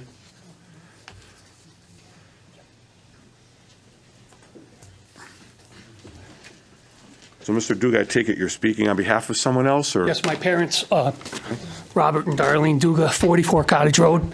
I have a letter of authorization signed by my father, my brother and sister-in-law here also. Is this your name and address for the record, Dennis? 85 Main Street, Stafford Springs. Okay. I'm a real estate broker. I've sold a ton of land over the last 35 years. I have new information about the easements. I'm familiar with all of them. The 40-foot wide easement to the pump house had a term of expiring upon ceasing agricultural use, which is going to cease. I believe the pipeline easement pretty much gives discretion. It was renegotiated in 2018, I think it was, and it pretty much gave, as I recall, discretion to the applicant to place the new pipeline wherever they want, or the easement. The physical 6-inch pipeline is still there going through where the proposed building. It's a 6-inch oil, but it's not in use. So, but the one to be looked at is the 100-foot wide emergency vehicle access easement. All right, and I will leave these documents. It's referenced in all kinds of documents on the land records, all kinds of surveys. It was created in 1979 when the Whetstones, 3 of them sold to Hallmark. It subsequently was recorded as a separate document that same day. Barry Whetstone was an attorney. Now, I've heard the words, it's expired. Okay, so, and I have actually tried to look at things from the other side as well, because I don't want to waste people's time. But I think this easement needs to be looked at, because in my profession, I have not heard, that kind of was like a red flag. Well, I raised the question to myself, can an easement expire? Because I've never heard of an easement expire. I actually Googled, can they? All right. But my experience with an easement is this. It's the dominant tenement. It's the dominant estate. The landowner is a subservient estate. All right. The landowner can sell the land. The landowner can bequeath the land. The landowner can lose the land to bank foreclosure, lose it to IRS auction, lose it to town auction. It can be encumbered by judgment liens. The easement dominates and survives everything. The only thing that can remove an easement is cash payment by a governing authority called eminent domain. Okay, so that, now I tried to play it from the other side. Let's take it from the other side. And I don't have the answer. I'm suggesting what needs to be looked at. Okay, so my thing is like, okay, but Whetstones sold the rest of their property. The last property they owned in Enfield was the 60-lot subdivision they sold in 1985, which is Sprucedale Road. They owned further property over the line in East Longmeadow, but they don't have. So my question was, well, does the easement expire? Can it? If the beneficiary no longer owns property for the purpose of the easement. The purpose is for emergency vehicle access. There's surveys on it. The latest survey was recorded showing the easement 26 months ago, and I'm going to reference the book and the page. All right, I believe the survey was a Class A2 survey. A2 means what's the standard of accuracy? 1 inch over a distance of 5,000 feet. That's a class for an A Class 2 survey, almost a mile. So it's like this is supposed to be where it is. All right, the easement the language of it did give some maneuverability as far as how to be adjusted, but not much. Only 10%. It's got to end at the. It's got to go to the end of Cottage Road, and it's got to go over the existing railroad crossing. So, but I tried. So I tried to Google. I googled easement abandonment, abandoned easements, Connecticut. I sold 10 acres with an easement. In November, that was done in 1933 in Union. Luckily, it was never abandoned or expired. The only thing I did come up with is I came up with a Massachusetts case, doctrine of unuseful purpose. Oh, well, because the applicant owns all the land, they don't really need the easement. It's going to be, because the easement did go on both sides of the railroad tracks. It covered land for both sides of the railroad tracks. And if I get close to running out of time, let me know, because I can, what this article basically said was that bar to prove the extinguishment of an easement by doctrine of unuseful purpose is a very high bar. It's a tough burden for someone to prove. And in fact, I could develop scenarios that would dispel that. And I could be quite specific. It would have to do with, and I could develop scenarios where this easement would be classified as an easement of necessity for emergency vehicle access for fire trucks, particularly to do with the 20 acres or so that is still vacant behind Sprucedale Road, because that can be sold. Two and a butter. It's got no road frontage. You know, the people who own it now aren't going to own it forever. None of us are going to own our properties forever. I, as a property owner on Sprucedale Road, could say, hey, you want to sell me those 20 acres? I want to do horse barn out there, right? And there's plenty of properties on Sprucedale where the only way to get a fire truck to that, if that ever were to take place, would be that easement. Your time's up. Okay, so. Thank you. Can I conclude one suggestion? I think we're in pretty good shape with the easements. Okay. You know. But if you want to hang around, you'll probably hear other things on that. All right.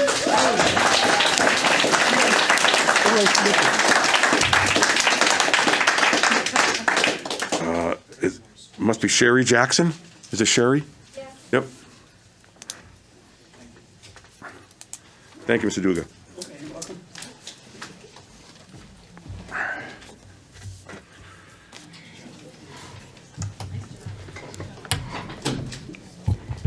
Good evening, everyone. My name is Sherry Jackson. I live at 119 Cottage Road.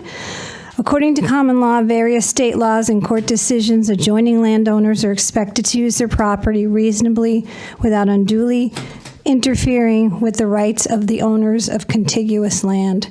Actions taken by landowners that subsequently deprive an adjoining landowner of the reasonable enjoyment of his or her property is an unlawful use of one's property. The adjoining landowner cannot disturb the rights of adjoining landowners or create a private nuisance. A landowner cannot use his or her property in a way that will injure any adjoining landowner in any way that may violate the plethora of state and federal laws, including environmental hazards. Liability may be imposed if a landowner creates a dangerous condition. The level of possibility and serious harm to our neighbors and our neighborhoods has been clearly outlined by the constituents of Enfield. This project poses many threats to the landowners, and we have many, many concerns. Like Steve and Angela and Cheryl, I also have information about South Windsor, where I taught for 31 years, but I will cut to the chase there and let you know that the South Windsor Planning and Zoning Commission unanimously voted a 360,000 square foot warehouse last December, voted it down on the reason that it was cited that the design was not compatible with the abutting zone and uses. To quote the chairman in a JIR article, the application would raise a number of issues for abutting zones, namely the neighboring residences. He goes on to state the proposed berm would do little or nothing to mitigate the noise and visual impact of the site, and that is not demonstrated that the on-site queuing would prevent trucks from lining up on the street. Thank you. We have stated in every way that we know how that we have the same issues and additional concerns regarding the possibility of flooding of our homes, the farmland contamination, and just to name a few things. If South Windsor and many other towns in Connecticut can protect their residents, then Enfield can do the same. You have the resources, and we have provided you with a great deal of information. We have dug deep to outline our significant and clear data. Throughout this process, we have been begging for the town to do some independent studies and not take the word of the landowner and his highly paid group. We need to stop letting the fox mind the hen house. And we have still done no independent studies and relied on the honesty of the Winstanley Group. I'm not sure why we would take their word for any of this when the following paraphrase statements have been made publicly and on the record. They had contacted the abutters and neighbors. I've never received a contact, and nor did many of my neighbors. They did a traffic study during COVID lockdown and reported a grade that is not typically accurate. They only shared the crash analysis at stoplights. Accidents only occur at stoplights. Additionally, their findings were inconsistent with that of the Enfield police. They had admitted that they wanted to minimize any harm to our lakes, implying that they know that they are doing harm. They claimed that the peak rate of the runoff is less than Hallmark. We know that 1 inch of rain is over 500,000 gallons of runoff from this site. Hallmark never produced such a large amount of runoff. They have incorporated resident concerns, they said, into the design. If that were true, we would not be here this evening.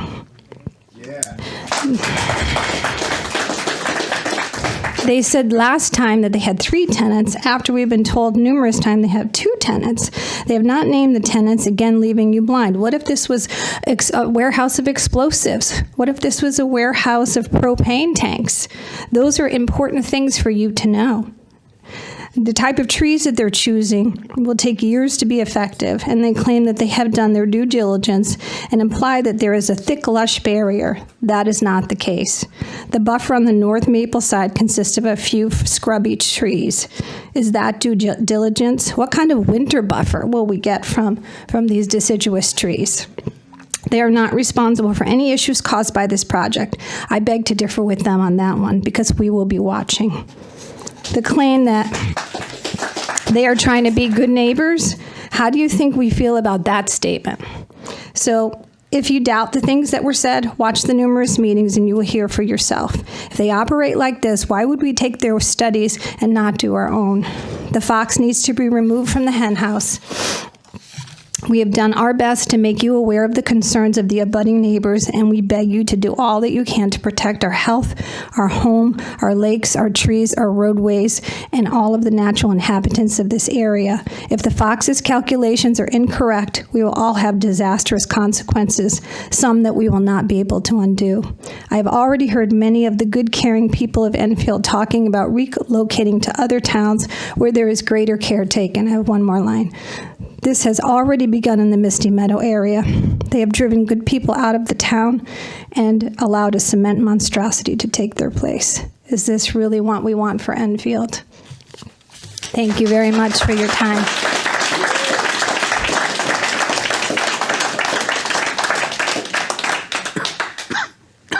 Sorry, Lori Parker. Lori?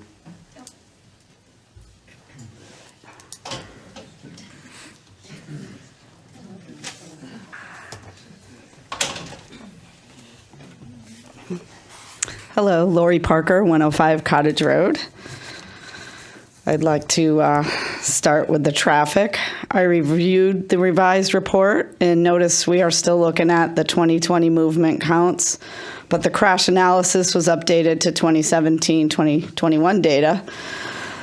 But even with the estimations for growth in the movement counts, a 0.08% annual estimate still seems low. I do not believe we will see the true picture until the workforce is back to what it was prior to COVID. I also noticed Brainerd, Moody, and Route 190 were not added. I see Veritiv trucks all the time on Brainerd Road. It is a route that is used. The state is monitoring those locations. I have the report off the State of the Connecticut website for traffic, which I'll submit. Also, on page 1 of the traffic study, under section 3.2, adjacent roadway, it lists North Maple, but then on page 4, under developments and improvements, it states the Office of the State Traffic Administration and Enfield P&Z have no knowledge of any other plans. Well, what about 113 North Maple? It's 2 miles down the road. That is a current development, and we won't know the impact until it is done and for some time after. And what about the road work that's planned for Moody Road? I was also disappointed to see the DOT was okay with the Shaker-Bacon intersection as a level of service F, and they not even recommend a light. We are only going to be adding more traffic. Lastly, the ITE code for the DOT use on the trip generation study is LUC warehousing long-term storage facility. But this appears to be ITE code 155 high cube fulfillment center warehouse, short-term automated warehouse direct distribution of e-commerce product, which would change the measure of trips per unit from 0.19 to 1.37. I will submit this documentation. In the project narrative under parking, they are using warehouse distribution, storage, and mail order establishment, but they note that in recent years, the emergence of automated logistics, distribution centers, and high cube warehousing has changed the demand for parking, and they are using that logic for the request to reduce the amount of parking required. I also don't think they can use off-site parking to comply with the regs. That appears to only be allowed in Thompsonville. I can only find that reference for the allowance in the regulations on page 128, section 8.124. Is the parking 500 feet from the main entrance? Also, the other similar buildings, such as Lego, Advanced Auto, Martin Brower, have asked for increased parking of late. And in regards to section 6.10.2, parking of trucks in the open within 150 feet of a resident district boundary line shall be limited to vehicles of not over 26,000 pounds gross weight vehicle. Trucks more than 26,000 pounds gross weight used in conjunction with the operation of any business permitted in this district shall not be parked in the open within 150 feet of a resident except during normal business hours. These trucks weigh more than 26,000 pounds. An empty trailer is about 10,000, and with a truck, roughly 35,000. Fully loaded, 80,000 pounds. I'd like to request a noise abatement plan. No trucks between 12 a.m. and 6 a.m. I have not seen in here how many trucks will be there. And given that large trucks appear to be a central use based on the loading bays, what are the emergency plans for mitigation of leakage and pollution? If a truck ruptures a tank, they appear to be near water. Not only are there lakes, but also some well water homes. What about spills? What about caustic chemicals?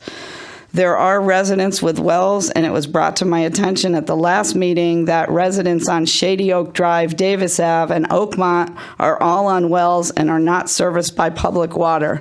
These homes are south of the proposed site in the same direction water will be exiting. The streets are south of Shaker Road, just west of Bacon. There should be well testing for all the abutters for the next 3 years after operation for any contamination. And if anybody has a well we could use for baseline, that would be helpful. Probably all familiar with the prison the solvent in the wastewater wells from the prison at Osborne. So, Or you're going to have to come up a second time. okay. I'll be back.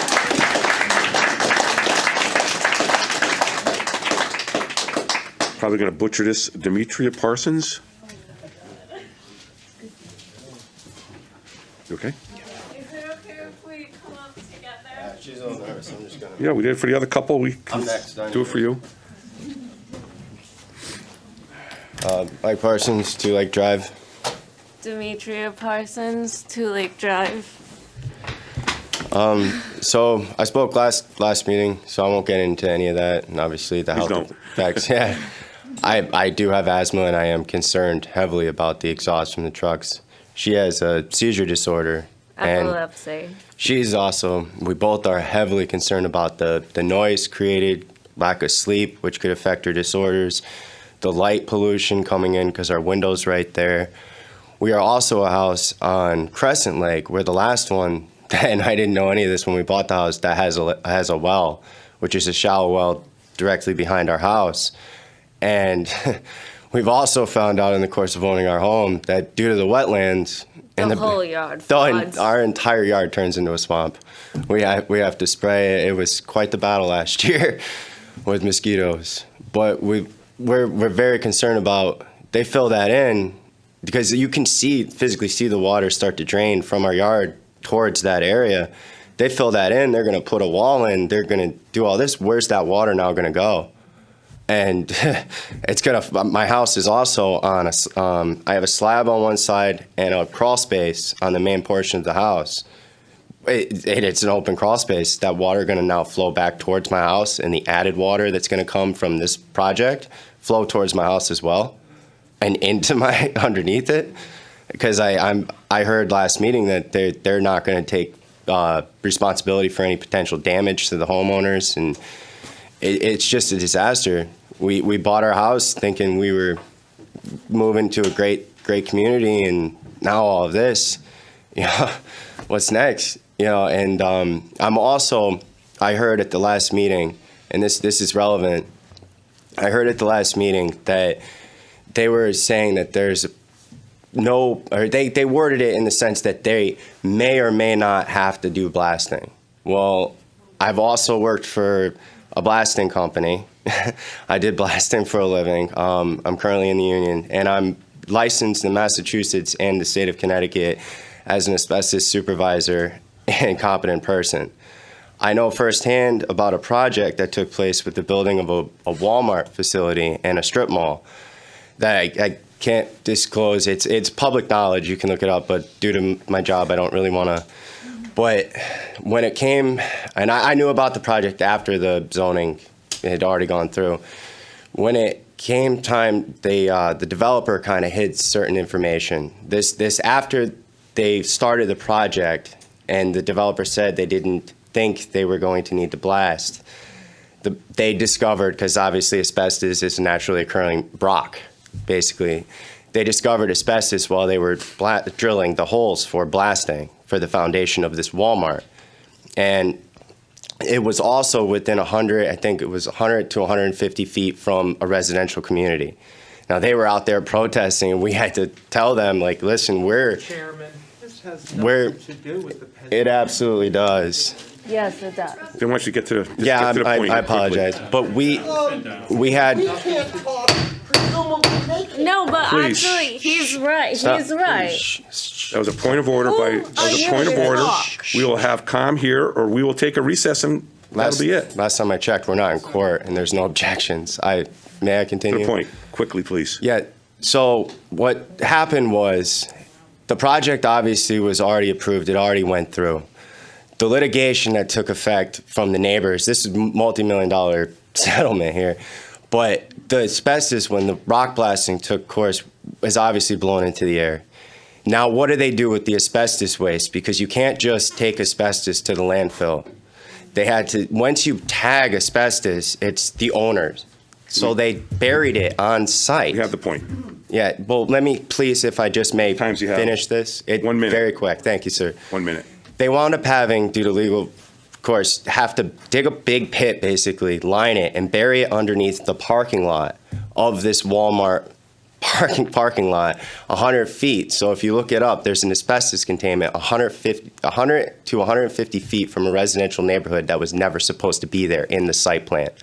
So That that's won't it. happen here. Yeah, well, they didn't think it was going to happen there as well. Thank you. So thank you for your time. And I do apologize That's for okay. that. That's all right. Thank you. But I appreciate it.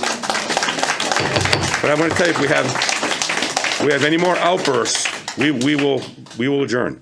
I'm not putting up with it. So we have Stan Anderson. Defer this time. Okay. Has anyone not spoken who? Okay. Again, we'll keep on going. Go ahead. I'm pointing to you. Ladies first.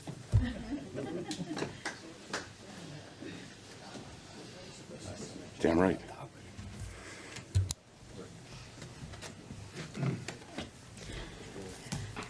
My name is Donna Marola.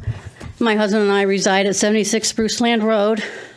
I wasn't going to talk, so I don't have a prepared statement, but I wanted to say a couple of things to what was said tonight.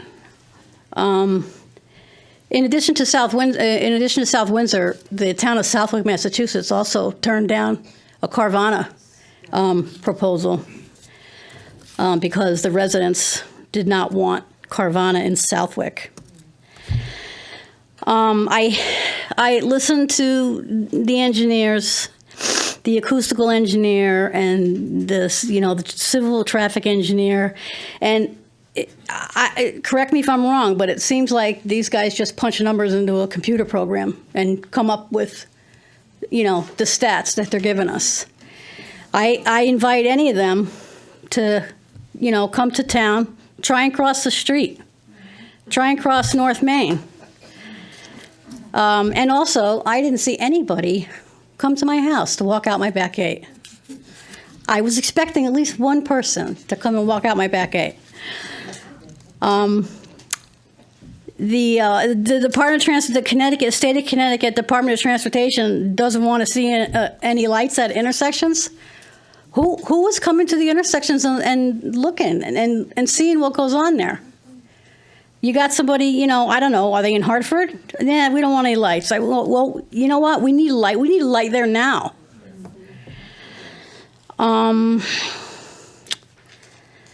Speaking to the air pollution, my husband is a double transplant. He's had a heart transplant and a kidney transplant. He's not going to be able to be out in the yard sniffing anything. I've done a lot of research over the past couple of weeks. I've read a lot. I've looked at a lot of things. I try to look at both sides. But I shake my head at a lot of things I read, and the thing that makes me shake my head the most, and I know I'm not supposed to speak to it, is quality of life. How can anybody say, do not speak to quality of life, when you have a project that's going to ruin the lives of 400 people? It's, you know, my house is not going to have any value. I'm not going to be able to sell my house, even if I wanted to sell my house. And it's literally 100 feet from the railroad tracks, which are right behind which are literally right behind my house. I don't think, you know, a sound wall, it sounds good, but I don't really think it's gonna help.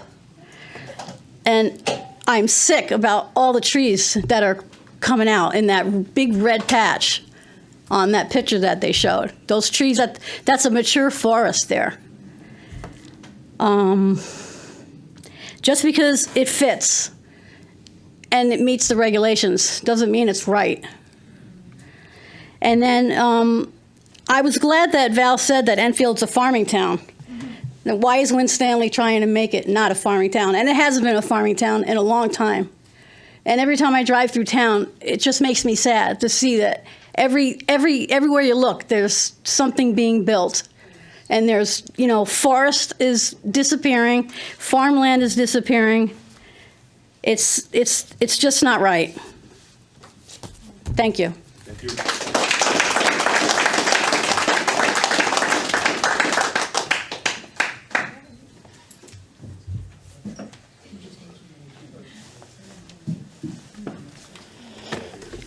Yes. Yes. Commissioner Grillo needs to be excused for a second. It's been a long night, brother.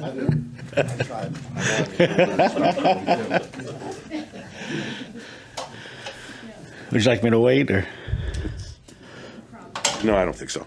All right. My name's Randy Daigle. I live at 55 Cottage Road. I actually was not going to speak this evening, but after listening to the Winstanley presentation, it seemed like it was just a presentation of trying to correct their mistakes. They're only correcting them because we caught them at it. Regarding the sound, they continues to say that they will comply with the sound rate in decimal, but they've never stated what the projected sound in decimal will be. If it's like right there and they're wrong, it's over. They've never stated what it's going to be. They always say they're going to comply. They talked about a 15-foot sound/barrier around the property. Is that around the entire property, or is that in specific areas? They also stated that this is in the works, so they don't have an exact layout of where this is going to go. So I'm not quite sure how you can vote and approve it if you don't know where the extent of this 15-foot wall is going to be. Regarding the stormwater, I have a lot of projects with AECom. I've talked to them between the wetlands and these, and they've made many errors on what they submitted to wetlands and what they've submitted for you guys. One of the things the gentleman tonight brought up was one thing I was going to bring up too, was they were incorrect with regarding the infiltration rate is not 10 inches per hour, it's 5 inches per hour, which means they are half undersized of what they proposed. That's not a little ooh-ooh, that's major flooding. The site plan still does not show where the snow storage will be, and the snow storage will be contaminated areas. And it does not show where, if it's contaminated, if it's going to not affect our wells or go into any of the underground water sources to either of these lakes. They're also deceived, and he was incorrect on the estimated amount of car length between cars. He said it's almost around 100. Well, that's incorrect. It's 100 feet for every 4 cars is what he said it's almost. Well, it's 150 to 165 feet for 4 cars. So if you have 45 cars, that's 6,746 feet. A mile is 5,428 feet. So you have over a mile worth of cars, and that's only 45 cars. So if you divide that by tractor trailers, you're at 3 miles for 45 of them. They say this the property and the berm and the maintenance of the property is going to be handled by the property management company. When Stanley owns the property management company, it's going to be maintaining their property. As they said, the fox watching the hen house. Architectural drawings, when they said they submitted them, usually our architectural drawings are drawings that you can build to. They submitted an 8.5 and 11 sheet, one, as their proposed floor plan. That's not an architectural drawing. Nobody here can build anything based on that. They say that the lavish tree lines that are around there, they don't want to touch because they want to be good neighbors. I could stand from the backyard of several of the houses on Cottage Road and see the back houses on Shaker Lake. It's not lavish. Some of them are thick. Majority of them are little 4 or 5 inch areas. So they should be required to put the amount of trees that is required, and the walls and the berms. There was a question regarding DOT. If the DOT allows, they may not require it, but if we do it, and I've done this through the town already many times, if the DOT will approve a light going in or stop signs going in, the town still has to pay for it. The only way the DOT pays for it, the state, is if the state requires it. But if there's so many accidents and it's a little bit shy of what's considered required, and we request a light be in there, it's on our dollar. As far as emergency access road to Cottage Road, if you look at all the site plans that they submitted, they don't own the property that abuts the back of Cottage Road. They're 55 feet shy of it. Their property runs parallel with the backyards of Cottage Roads and runs north. They don't own the property to butt to the back of Cottage Road. I'm not sure why they wanted to become the most hated company in Enfield. I mean, there's a lot of other places to do this, so I'm just thank you for your time, but please take consideration. This is, you only have 2 lakes in this town. Once this is done, there is no re-over. This is the example of big money pushing their way in, regardless of what anybody cares or feels.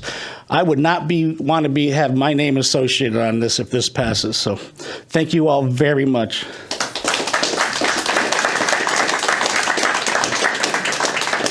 Thank you, Mr. Daigle, and thank you for explaining the traffic light. You saved me some talking tonight. Thank you for informing everybody. Who hasn't spoken? I think this gentleman straight ahead.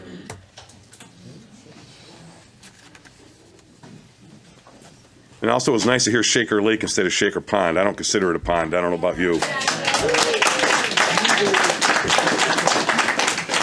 Hello, my name is Tony Renna. I live at 12 Ryfield Drive. Because their expert from Fuss & O'Neill made reference to 113 North Maple Street and the traffic that could potentially be coming from that area, I just want to bring to your attention that it was overlooked in the previous meeting 2 years ago, where there was a town referendum that was going to tear up Moody Road starting this year. And that was the main route that warehouse was going to be using. So my question is, where's the tractor-trailer traffic going to be going?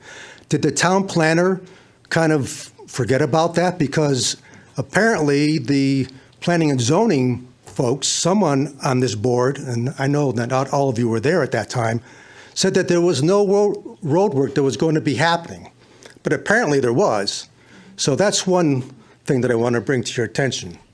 Can we really trust the town planner in what they're telling you folks about what the road work is going to be happening in this area? Secondly, they dropped off a lot of documentation tonight. So unless you're Evelyn Wood speed readers, how can you go through all that documentation and make a decision tonight? And lastly, and I'm no lawyer, but I will submit to you that based upon sitting in the back row, there was veiled threats for lawsuits if you guys did not approve this thing. So take that into consideration, all right? Do what you're supposed to do and make your vote on facts and not on threats. Thank you. Welcome.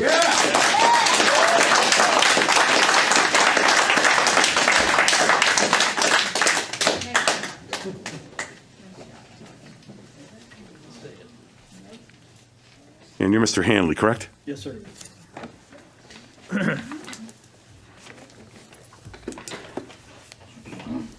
Ken Hanley, 72 Spruce Land Road. Two things. First, the sound level. I'm not an engineer, but I hear the dock plates from the Hallmark building, or the old Hallmark building as it is now. And that's based with the tree or the forest area that's there. My point being is those trees, when they're cut down, the decibel level is going to be increased. My other thing is a question concerning the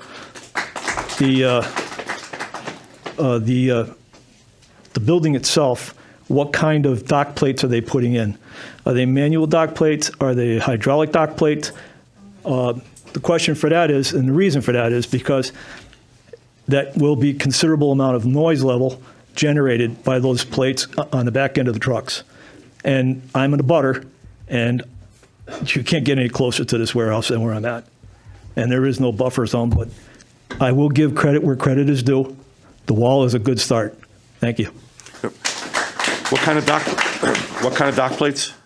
Manual or hydraulic or regular portable dock plates. Okay, thank you. Yep.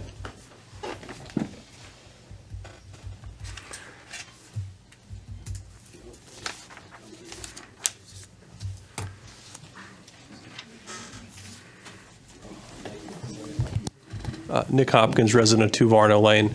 I'll endeavor to be succinct. I know it's been a long night for everybody.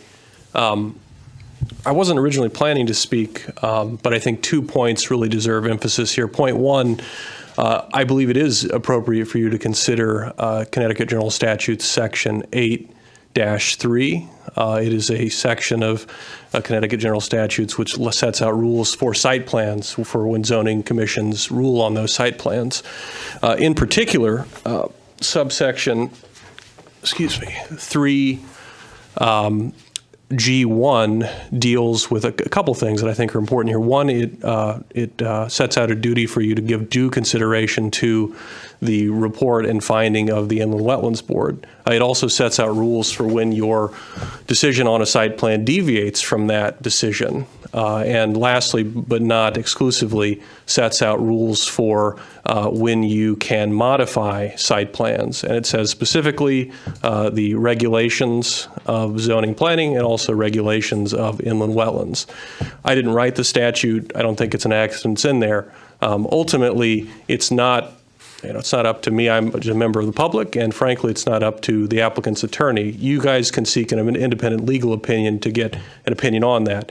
There very well might be cases out there that give additional specification, on these rules. But the post office case that was referenced is not that. It deals with whether it's appropriate to make site plan determinations based on off-site traffic considerations. That's not what we're talking about here. So I, suggest, as a member of the public, I think it's important for you to be informed, and if you feel that that's important, you might seek a legal opinion from the town. So point 2 here is that ultimately, I do really, as a trial attorney, think that it's commendable when attorneys do great advocacy. I think that's occurring here, but it's really important to note the applicant's attorney is not your attorney. It's not the town's attorney. That opinion is one that's informed by that role. It's appropriate for an applicant to have an attorney, but again, if you desire an independent opinion, I think you should seek one. So thank you for your time.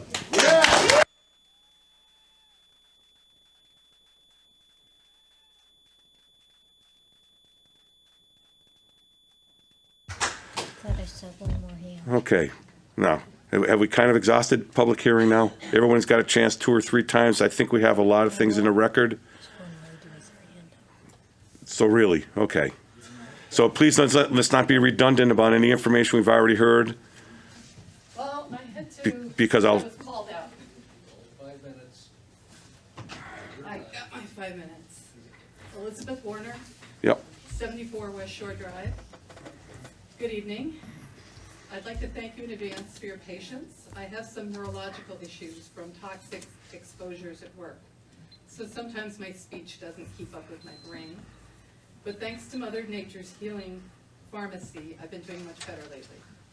Originally, I was going to talk about the correctional officers and other first responders who live in my neighborhood and how they work crazy long hours, nights, holidays, weekends, and often don't have the luxury to keep up with issues in town, let alone attend meetings like this, because they're either working or recovering from work. Many who carry firearms on their duties to protect the public. Excuse me, could you turn your mic on, please? Thank you. Thank you. Many who carry firearms in their duties to protect the public and who dearly need sufficient rest, often during the day, in order to be alert at work. I plan to tell you how my Lake Association has long had certain quiet hours in the bylaws because the physics of how even the slightest sound is amplified as it bounces across water. But of course, none of that would matter if this project was allowed to proceed. However, I know that Enfield cannot legally accept this application as it stands, with all the insufficiencies noted by staff, the taxpayers, and our intervener. Additionally, Winstanley Enterprises does not have control over this property. As the gentleman before me spoke, they are subservient and legally bound by the decision of the owner of all the easements on this property, copies of which I provided to you last week. This obligation cannot be wished away, not by a letter from the fire chief, nor a letter recorded by Adam Winstanley himself. This project is dead until such time as there is a determination in court with the easement owners. So what I'd like to talk about is this unique opportunity we have here now. Enfield is blessed with the guidance of a new town manager, Ellen Zappo-Sassu, I hope I said that right, and a new director of planning, Lori Witten. Well, actually, she's the entire department, as well as many new eager faces on the town council and various commissions.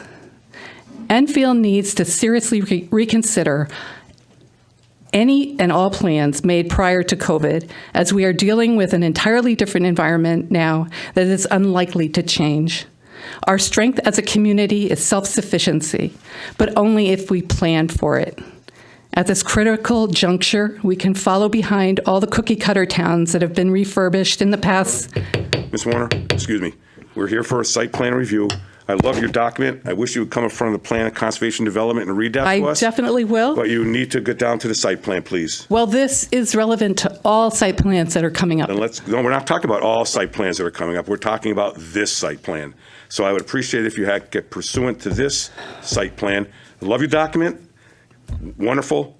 Come in front of us in the Plan of Conservation Development. I know I will listen to it readily, but let's get to this site plan, please.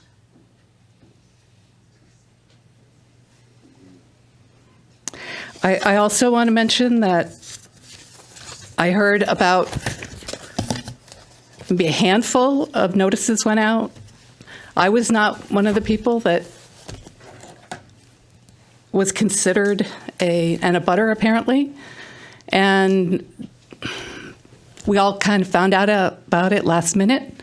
We didn't have our information together for the Wetlands Committee.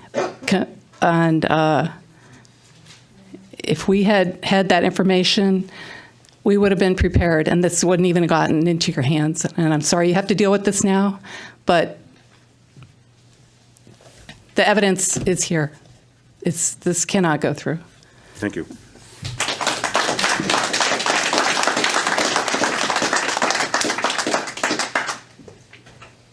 I just submit this letter? I won't repeat. Yes, absolutely. It's Mariah Gentis, 37 Cottage. Thank you. Yep. Thank you.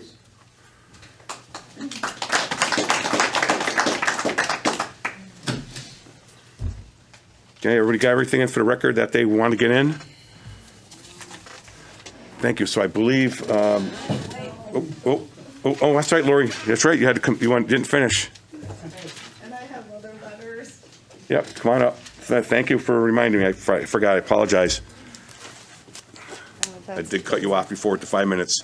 I have a few more letters. I have another one I promised I would read, so I can do that one on behalf of the writer. And then I'll just try to bullet stuff through my stuff, bullet points. The letter I'm going to read is from Carrie Gatton, 48 Wheeler Drive. I mean, do you want to read those, Lori, or do you want to just submit them? So I'll read this one, and I'll submit this other pile. Okay, thank you. Thank you very much. But the commission this one, does appreciate that. Yeah, I promise, so I have to read this one. Okay. There are no rules for mega warehouses in the planning and zoning guidelines. I also could not find any rules regarding lakes. These warehouses are new to our economy, especially in our area. This will affect all citizens of Enfield, quality of life, health, safety, and future of the direction of this town. These are very important decisions that cannot be rushed. This needs to be looked at, especially in the middle of the lakes with high-risk flood zones on both sides already. Stormwater vaults, room for retention ponds and bioswales, limitations of sizes, boundaries to protect wildlife and habitats, monitoring of the amount of emissions, rules for effective flood risk management. Berms first to be put in place before construction starts and inspected as part of approval. And fines in place for the town to take care of the problems arising. $100 a day is not sufficient for a warehouse of this size, which is what the laws dictate. So what happens when the economy decides to bring industry back to the U.S. and not depend on China products? All this could happen in the near future. Flooding is likely to impact these high-risk areas. In addition to damage on residential properties, flooding can also cut off access to utilities and emergency service transportation. Section 42-41, Establishment of Development Permit. The proposed development adversely affects the flood carrying capacity of the area. These areas along the banks of the lakes are high-risk flood areas according to FEMA guideline maps.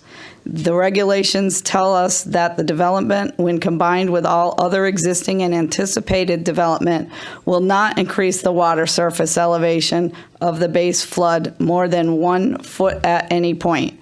That's impossible with this plan. When base flood elevation data has not been provided in accordance with subsection 42-36, basis for establishing the areas of special flood hazard, the commission shall obtain, review, and reasonable utilize base flood elevation data from FEMA or federal, state in order to administer subsection 42-82, specific standards for non-residential construction. Verify and record actual elevation, maintain the flood proofing certification required in subsection 42-41C, maintain for public inspection of all records pertaining to the provisions.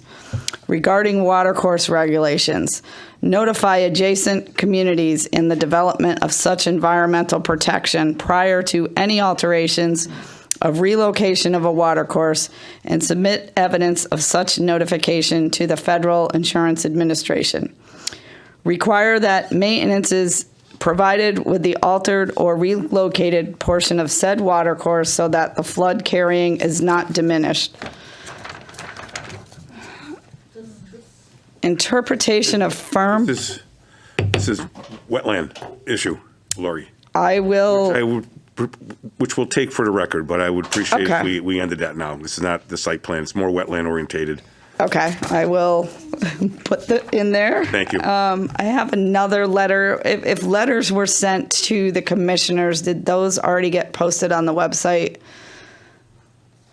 Because I did not acknowledge any emails, so Oh, okay. So if letters were sent, I didn't read them. there were not. Because I just don't know if I should read this one or not, because I know that it was. So anything that we've received, we post as soon as we can. I mean, we Okay. got some today. They might not be posted yet because we got them today. Okay, I'll submit it for the record then, because I don't know if it made it or not. Anything sent directly to the Planning and Zoning Commission, they should not read. It should Right. only come through staff.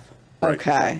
Yeah, is everyone, if I don't mind, if I use your second, if you don't mind. Yep. That is, we shouldn't be reading emails. So those of you who sent us emails, I'm not being disrespectful. I don't read them. I delete them immediately. you want to send us something, you always have to go through staff. Okay, So I don't acknowledge that, I didn't reply back, thank you, or anything like that. I don't even read them.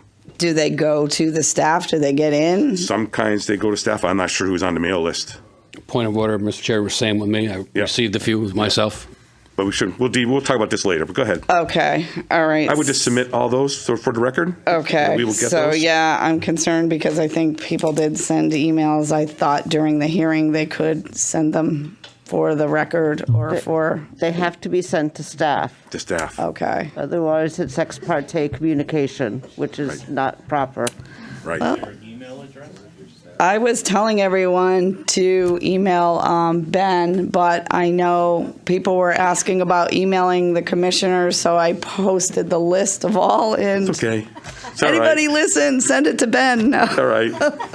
You meant well. Oh no. Well, I hope the stuff gets in there.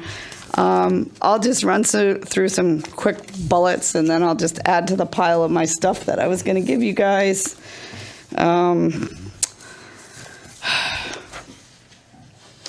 Section 920, just wanted to bring up a quick point that the commission can retain experts. I won't read the whole lingo, but I'll just submit that for the record if the town can hire their own experts if they would like to. And I don't know if I said this because I don't remember where I stopped, but like to request that current or future use prohibit those operations which would require a large amount of hazardous materials, chemicals. For example, not allow a warehouse full of chloride or ammonia as an example. I wanted to also ask if it's a LEEDs building. The building should be compliant with as much green energy as possible. And I won't go into the whole spiel about berms because that's been brought up, but I'll just add that to the pile and just say that we would like our berms. The natural buffer now is looking at a farmland, not looking at a building. And I know that there were comments that, the people like the view of the field and we're going to leave some of the natural trees, but the view's going to change. So we want our we want our buffer. Sorry, not the berm. Buffer. You want the buffer. The berm is in addition to. Lori. Yeah. You're almost done. With the second round? Oh my goodness. All right. I guess I might have to come back. There's no coming back. I only get two. Only two. So you all said you want to submit the other stuff for the record so we do get a chance to read it? Yeah, I will do that. Can I give her my minutes? Can I give her my minutes? If you come up and identify yourself and sit next to her, I'll allow it. Yeah.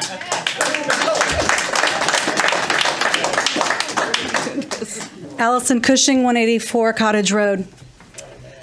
Okay. I was trying to be quick. Did I just Okay. hand in what I was going to say? Oh, okay. I'll use an old trick we used to do in the council, so. Okay. Just quick points. Did not see a pollution plan.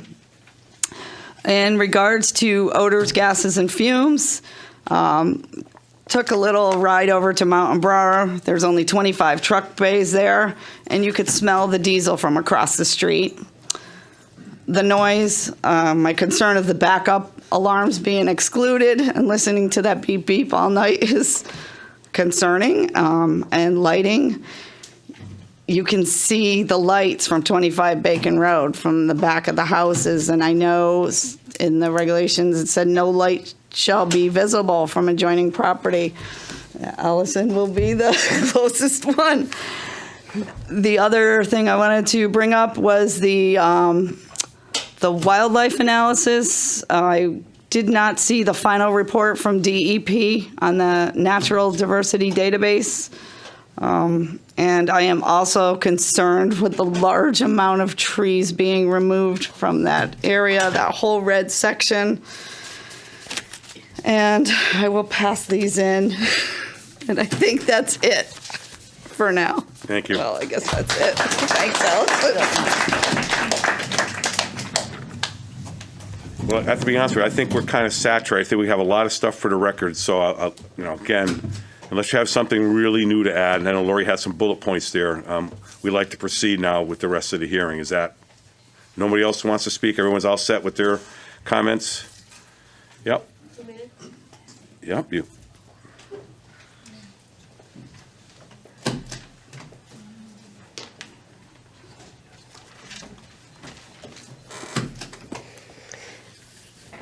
Sorry, Stacy Daigle, 55 Cottage Road. I just wanted to add to their graph that they showed about the crashes and the dates. It was going up, and then 220 hit. Of course, the pandemic, and then it went down. But that doesn't include the misses that could be potential crashes. My husband was one of them. He was sitting at the green light. Thankfully, he looked over, and a tractor trailer just went right through the red light. So this just doesn't take into account for misses. And they talk about the Connecticut DOT a lot and taking their recommendations. I know our police, our Enfield police, put in a report and gave an F grade in one of the corners. I'm not sure why we wouldn't take our Enfield police since they're on our roads 24/7. I just have this to read. Please don't take us, the town of Enfield residents, as fools. We have seen all your graphs, numbers, and words, but I'm an analyst. I know how these numbers work. You can make any number look in your favor with just a few added filters or adding this or disregarding that. But the numbers are the numbers, and those are the facts. You have given us all these numbers. We have just laid them out in plain sight for everyone to see and understand, because looking through your paper trail of reports can be confusing and misleading, not to mention killing trees that we're trying to save. Every time we have a statement as to why you should not build here, you come up with you are in the guidelines that were laid out. Your guidelines are well and good, but facts are facts. Our Planning and Zoning Commission works for the residents of the town of Enfield and what's in their best interest. And if they feel that this project is going to hurt our town in any way, they can refuse you on the grounds of it could have detrimental effects to the town. So I would really like to hear from anyone, why they think putting this building in this area is a good idea. Anyone? Mr. Stanley, I would really like to have a chat with you, a good old-fashioned conversation with you to discuss this project, because we were not given that opportunity back in 2016 when you asked to build here. We were given 3 months. Ms. Daigle, it's a site plan review. I can't allow the statement. It's not about site plan. Do you have a question or concern about the actual building, the parking lot, or something in there? Not a public statement of this nature. Not that it's not important, but that's for another time and another place. Okay. Thank you.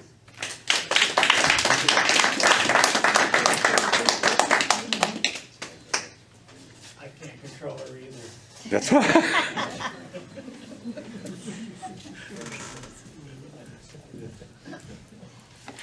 I'm sorry. We have a resident who has not spoken at all. She's in Florida, and she did ask us to read her letter. So I'm going to tell you her name is... First, identify yourself. I'm Sherry Jackson, 119 Cottage Road. You have to identify her. I'm speaking for Deb Burdick, who lives at 181 Cottage Road. Okay. Okay. She says, my name is Deb Burdick, and my husband, Al Zipperly, and I live at 181 Cottage Road, which my husband purchased in 2015. We chose our home, some of this is cut off, to be our forever retirement home in large part due to its beautiful location, peace and serenity. My husband significantly invested in updating the interior of the home as well as the front and backyards. Since we purchased our home, the property behind our home across from the Winstanley property is proposing to develop with an 819,000 square foot warehouse, which we used for farming crops such as grain, pumpkins, and summer tobacco. While there are still many important issues to be addressed and resolved, the Winstanley team has done a remarkable job of exploring the various ways proposed development will impact the property surrounding the wetlands and lakes and two well-established neighborhoods that abut the property. The findings suggest that with the proposed use of this property as a massive warehouse with a huge volume of tractor trailer trucks traffic will not impact the ecology of the natural wet habitat, the wetlands, the air quality, nor the homes that live on the Enfield taxpayers who live in two adjoining neighborhoods of Shaker Pines and Crescent Lake. How can we be sure this is really true? I'm writing about two important issues that I'm very concerned with, having harmful impact on the residents of both abutting communities and especially our home and our neighborhoods in the northwest corner of the proposed building. Where the development comes closest to the homes in Shaker Pines community. The first issue is the sound pollution. As all well know, tractor trailer trucks make lots of noise. The proposed development estimates anywhere between 58 to 286. Sorry, my phone just jumped. 286 per day, trucks per day. The Winstanley team arrived at the lower estimate by assuming that truck traffic will be similar to that of 25 Bacon Road, although no one has told us why this is part of it's cut off, so I apologize. Ms. Jackson, to be honest with you, we've heard this from other residents and numbers, so I appreciate the resident trying to get in the record, but we're going to need to move on. There's nothing new there. Yeah, she goes on to talk about pollution, air pollution. Yeah, we've heard all that from other residents. So again, Okay. please, thank you. Okay, Thank you. I appreciate. All right, so now we're going to be going on in the public hearing and actually rebuttal by the applicant to the intervener claims if they so desire. No. 5 minutes. We're going to take a 5-minute recess.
Back to order. Sorry, my mic wasn't on.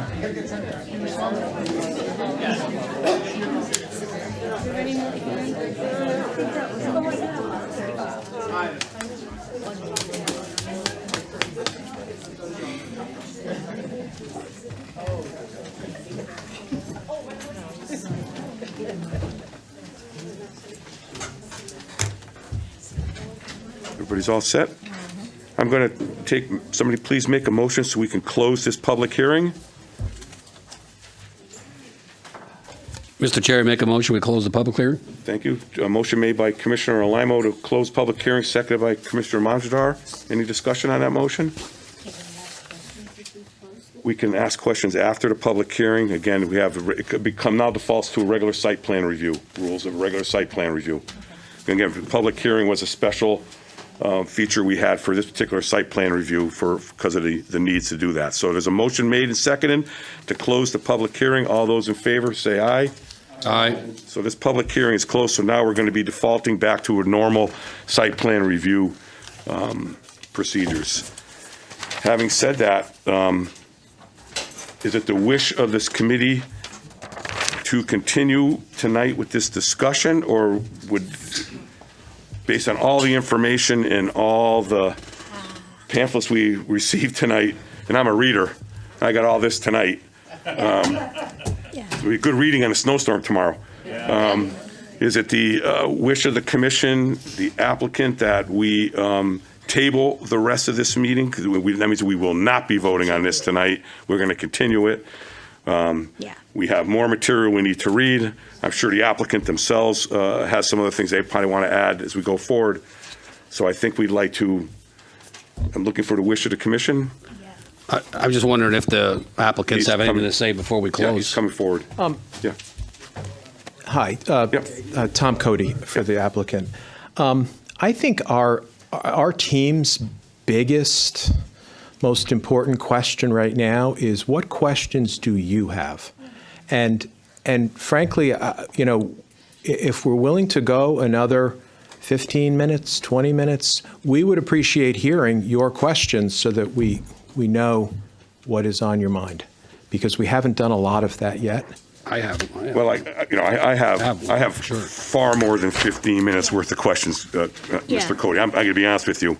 It's 10:30. We have a lot more information, and I understand, but I think we've gone now enough for two hearings. I think you and your team is probably getting a feel probably where a majority of our questions are going to be coming from. You know, we don't want to be here to midnight tonight, so we would like to continue. Again, I don't want to speak for fellow commissioners. I just to be able to digest all the other stuff, if I may, I have one question. Sure. Can you explain this? Yes, we can. That's good for me for tonight. Then I can continue and digest everything else, but I'd like to know about that. Yes, that is not a bombshell. That's what in fact, it's on our plans. If you look at the survey sheet in the application, the easement is on the plan. It's not a bombshell. So what happened here is that the easement was relocated, and the new location for where the easement is shown on our survey. Yeah. Are these pipes under your land? Are these pipes under your building? I understand that there is a pipe. It has been capped, and it has not been used for I don't know how long. It's abandoned. It's abandoned. It is a pipe that is there. This goes back to, I believe, 1939. But the easement itself has been relocated, so there is no conflict with any element of the site plan. What about some more supporting documentation on the abandonment of that pipe? I have the document. I can submit it for the record. It is the amended and relocated easement. Thank you. Yeah, if you would do that for us, that'd be great. Okay. That's what I need to hear. Okay. So is there a motion to, I don't know if we need to officially table this or just continue it? I just, do any of you have any large concerns that they should be aware of so they could be prepared to answer? We're getting short on a time clock. Well, that comes to another issue, is that we were going to come to, I was going to come to later. I guess we can bring bring it up a little bit out of order now, because it does pertain to this particular application. I think the majority of us, of the commissioners here, are willing to have a special meeting next week. So I'm looking to staff and the applicant, whether you and the applicant would be prepared to do continuation of this next Thursday, or whatever night you can get this room or info room, or would you like to? I believe the room, I've checked, and it does appear to be open. I know that Ben's got another commitment, so I suppose I could come, but I'm not sure if the applicant will be ready. But I just want you to know that we have to take action by Yes. March 10th. Absolutely. That's why I'm mentioning it, that I think the commission is willing to continue this next Thursday, Wednesday, whatever works best. I certainly want to work with the applicant. Mr. Chair, if I may, I do have a question. One of the residents said that that there was no architectural plans submitted with this application, and I didn't bring my plans in, but were they submitted? There's architectural renderings, which is all that's required. The drawings that are for building permit Were would they have to be sufficient, though, able. to meet the site plan review? I believe so. Elevations, floor plans, et cetera? Yeah. Excuse me. I thought they were. I didn't bring them with me, but I thought that they were. I Construction believe that drawings are they not meet the required. criteria that Yeah. we have always gone by. Yeah, building construction, full architectural plans are not required.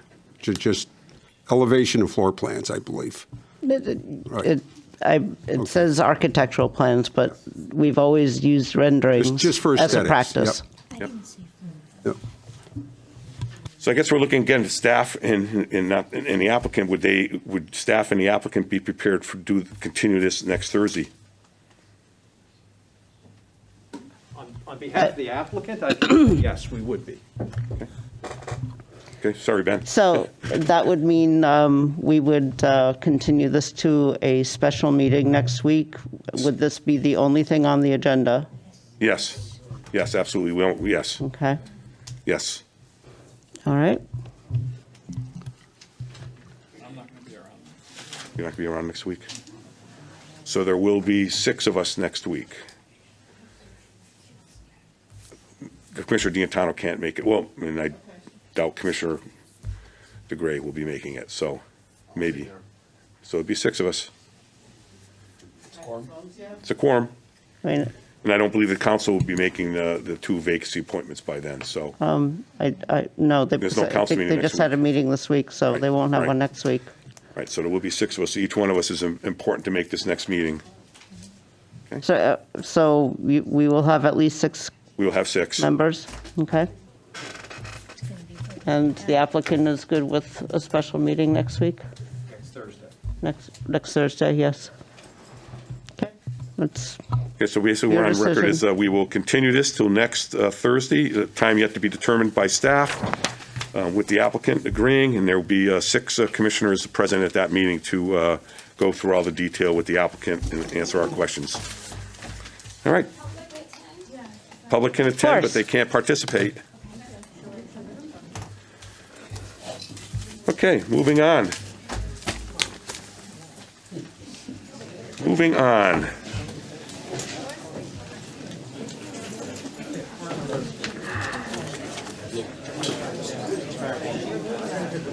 Yeah, sorry. Yeah. No. Oh. Lori, should we actually take a vote?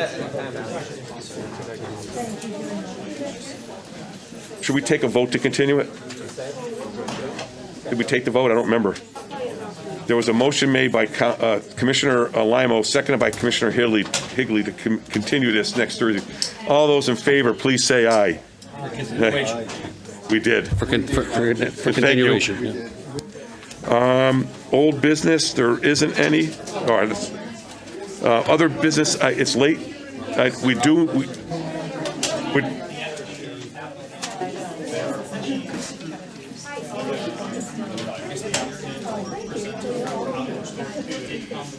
okay.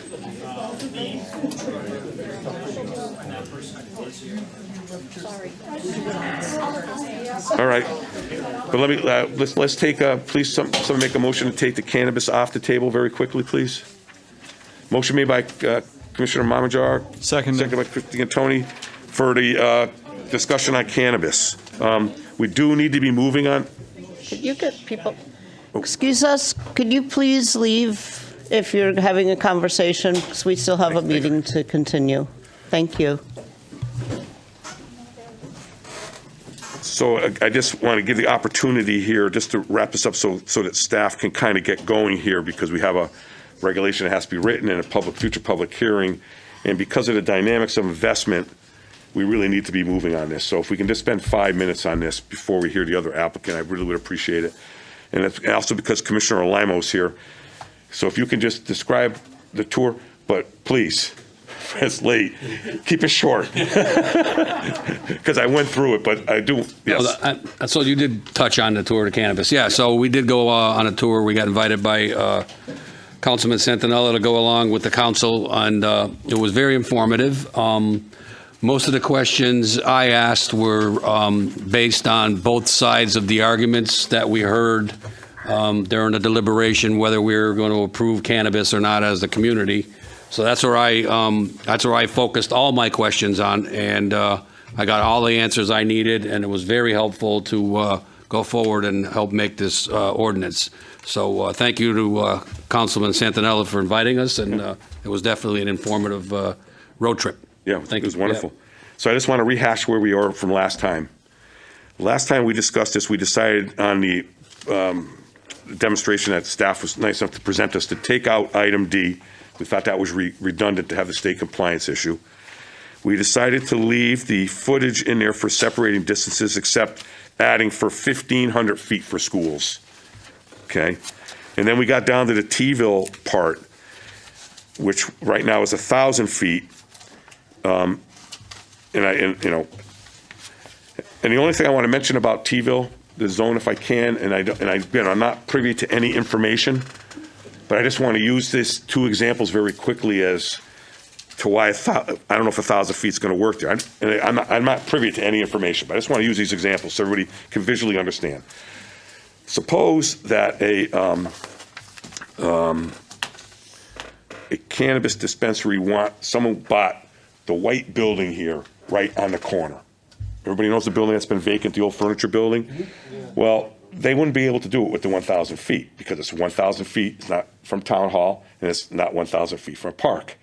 So from an economic standpoint, you're automatically, because of that, it's not going there. And then I'll use another example in T-ville. This is what makes T-ville interesting and so difficult.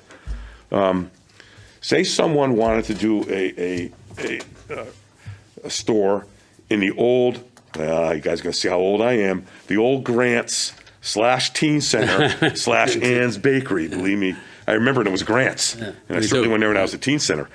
They wouldn't be able to because it's not 1,000 feet away from the only church, one of the only churches left in Thompsonville, St. Pat's. So by keeping 1,000 feet in Thompsonville, you've really limited any type of economic. And again, I'm willing to go along with whatever the majority here want to do. But I just wanted to bring those two buildings up as an example of why 1,000 feet might not work. So relative to Thompsonville, I think there's another problem too, because in Thompsonville zone, we allow off-street parking. Yes. And I can't dictate exactly what it is. Yeah. But based on our tour and the information we received, to operate one of those places, to operate it correctly, you need a lot of parking. So even with the parking situation in Thompsonville, I'm not sure if the off-street parking is going to be able to plug into that. Well, I use those two buildings as an example, right?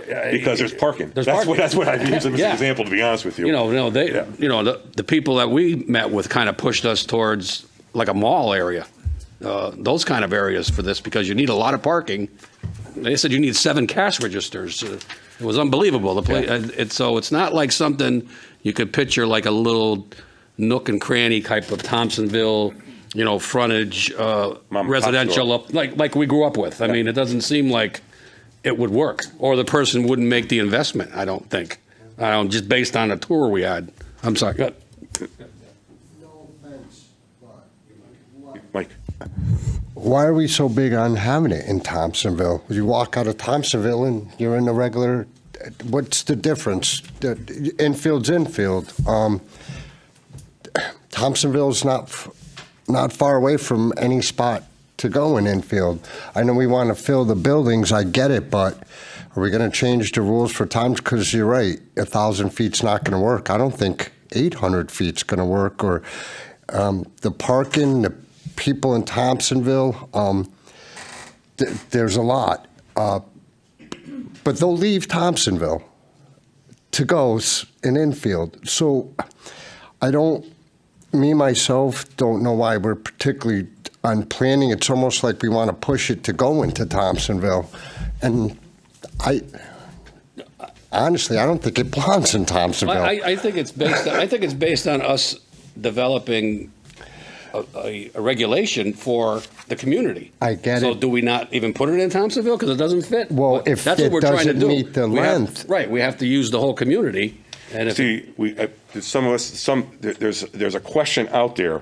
How can I phrase this right? We might get more balls in the lottery if someone's applying for Thompsonville because it's considered a distressed area.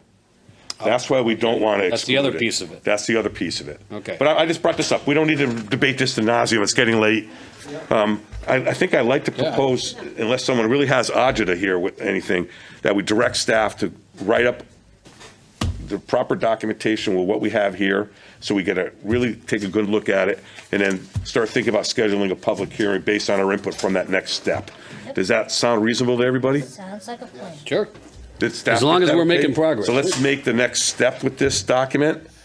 Let's start developing the paperwork we need to take a look at to change the regulations or add the regulations and thinking about the public hearing process. Yeah, some edits were already made from the last meeting we had to the document. It just wasn't in your packets because the packets went out before the edits were made this week. So, would you get what I was talking about, the off-street parking thing with? yeah, that was brought. Yeah, it was brought up, and one of the edits I made, it was something to the off-street parking or on-site parking is excluded for the Thompsonville districts if there's municipal provided parking lots or off-street parking designated for. So you each side. address it. Yeah, that's one of the things So we're gonna have to plug into. I did tweak it a little bit. Okay. You guys just didn't get it because Okay. it wasn't in the packet for this last week. Okay, So. thank you. Can I just add to that? Just the Thompsonville regulation allows for up to 50% covered through on-street and parking in municipal parking lots. Okay, great. So we're covered. But we still got the distances we have to be. There's still the concerned Well, about. let's see how it goes. Let's just think about it. I just want to throw it out. It might even be 1,000 feet from St. Nicholas's Church. Maybe, Don't forget. maybe, yeah.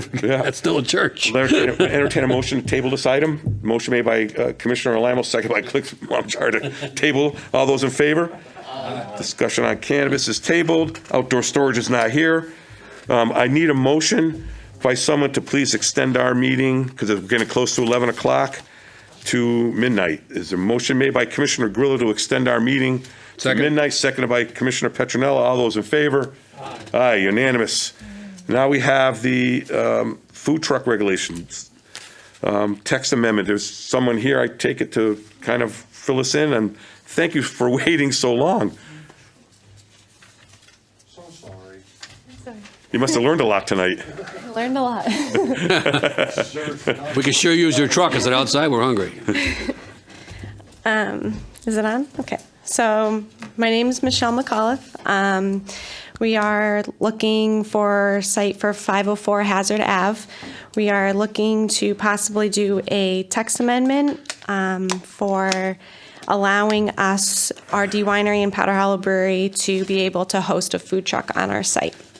So we're looking to be able to host a truck for our customers to purchase directly from. Since COVID and the pandemic started, our customer client has definitely changed, and the customers are very much wanting food whenever they're there. We do not have a full kitchen at our facility, and we do not have the ability to add a full kitchen at this time. Without the trucks at our business, it is less sustainable for us, and we do need this food option. We don't have specific verbiage. We're trying to collaborate and figure out the best way to be able to allow us to have food trucks on site. Right now, we are looking to have like more of a permanent allowance, not just during like the pandemic, but we'd like to move forward with trying to allow trucks to be present at our facility.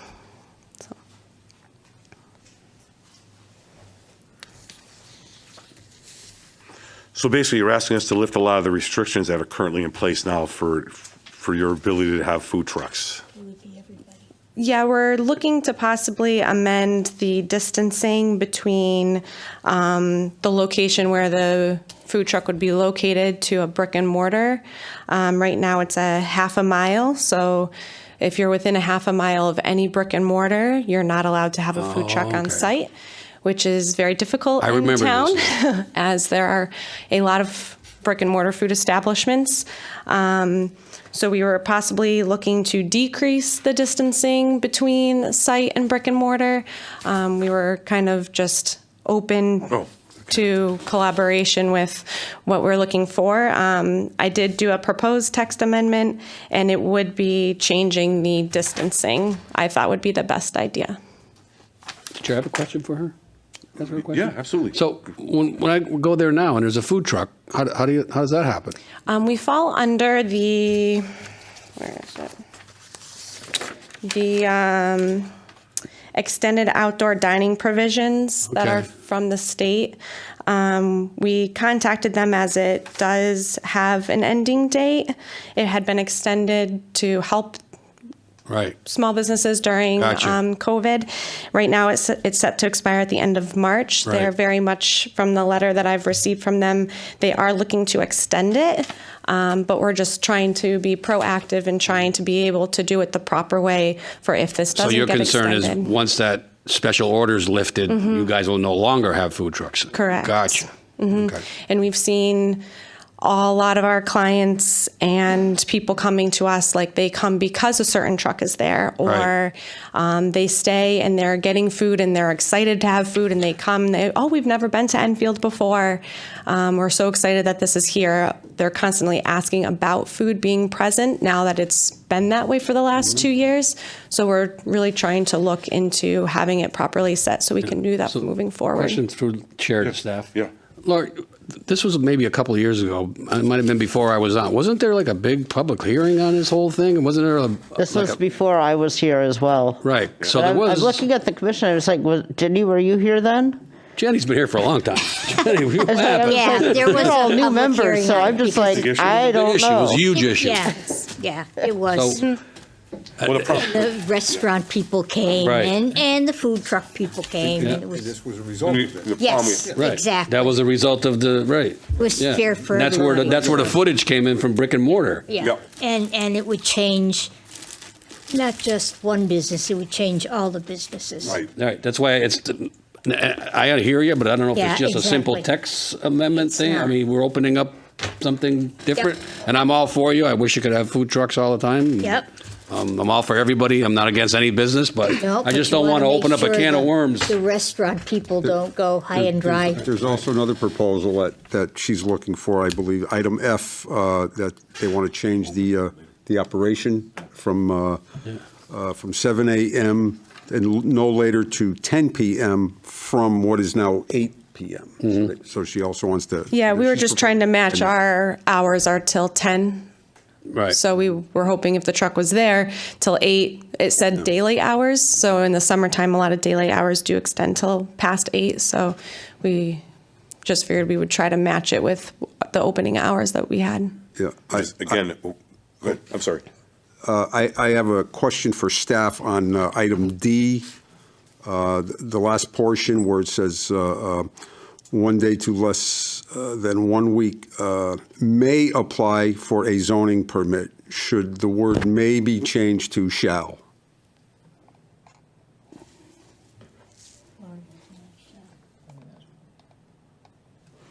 I had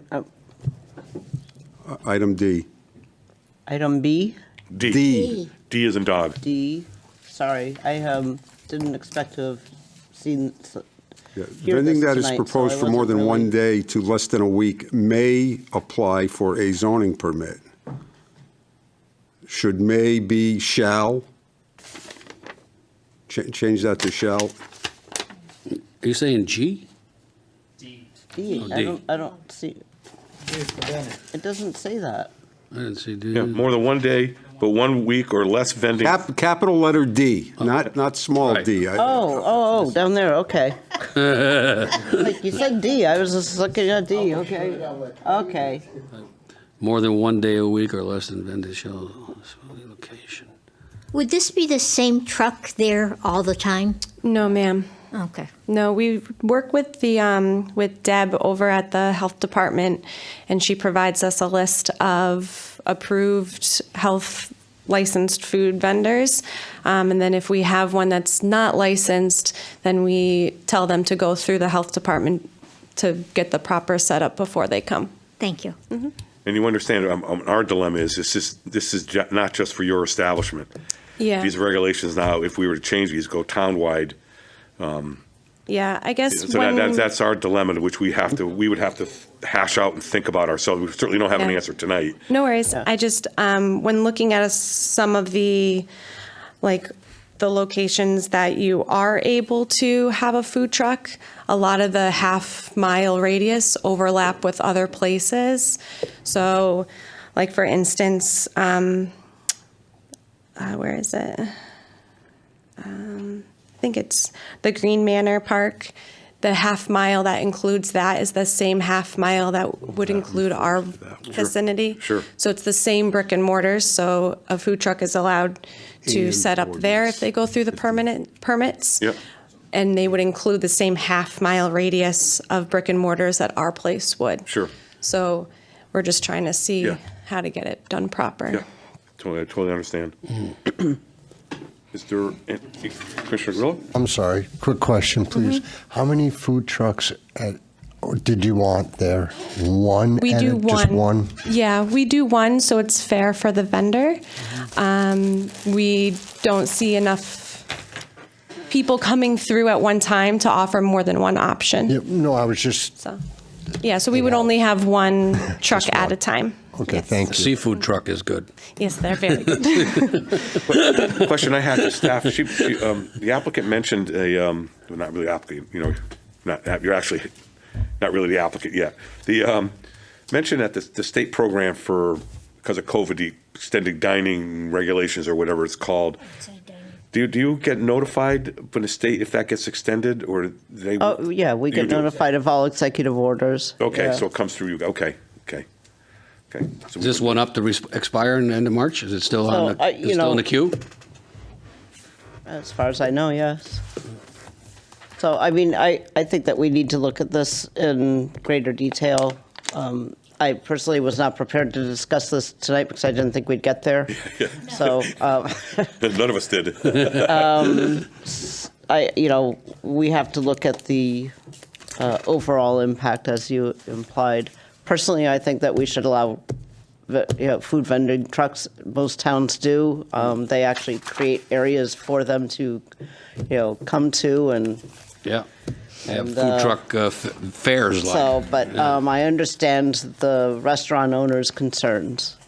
So I think that we'll have to have more of a conversation about this before we can make any determination, or that's my suggestion. I think that's a good idea, and I hear you, and we hope we can do something quick, but I remember it being a whoo kind of thing. Yeah, It was I widely heard that it debated. was. Yeah, it was widely debated. right. Recently, this is a few years, Yeah. I do remember it. I but, remember it too. Yeah, and I've been here 3.5 restaurants years, had a and lot it to was say. before I was here, so. Yes, it's when the brewery first opened. Yeah, when your brewery first opened, yeah. I think that what is it, 1 mile? Is that? It's 0.5 right now. Yeah, that might be a little excessive, but I think we ought to, We should look at it again. take a look Yeah. at it. And, Yeah. I don't want to, I'm uncomfortable just trying to dive into it Yeah. tonight We're at all least. tired. I'm sure you're tired. Yeah, and everything you guys do there is awesome. You guys have been Thank good, you. and we've approved other stuff there for. So we'll see if we can dive into this thing. And Okay. So we'll continue No, to that's work. right. We'll continue to work on this. We're going to keep it on the agenda. Okay. So the discussions, and I'll take a motion to table this, please. Motion made by Commissioner Olamo, seconded by Commissioner Grillo to table item C. We're gonna sleep on it. We're work with staff, and I'm sure to be in contact with you. Wonderful. Thank you. Thank you, and thank you for waiting around. I'm sorry. No worries. Just glad I was able to get it started. Wow, Oh, no, glad you were here. She was here. yeah, long night for you. Yeah. All right, correspondence. Commissioners' correspondence. I have one. I hate to be a pain. Go- To Lori, through you. Go ahead. Laura? I talked about this before. I've seen it again today. The light on Hazard Avenue going to the surgical center. You have to see if you can get a hold of state traffic light or PD. It's going to cause an accident. So this is a light on private property? No, state road. State road. Okay, so you need to call, I mean, that's a state issue. Well, what's the process? Do you go to Okay, so- Enfield Traffic PD, make them aware of it, Yeah, pass I it on mean, to state we don't lights? do anything, I mean, our jurisdiction is anything outside of the right-of-way. Right. Right, well, because we don't approved regulate that. anything inside the right-of-way. So, being that we approved that new over 50 building, Okay. it's going to be done soon, it's already bad.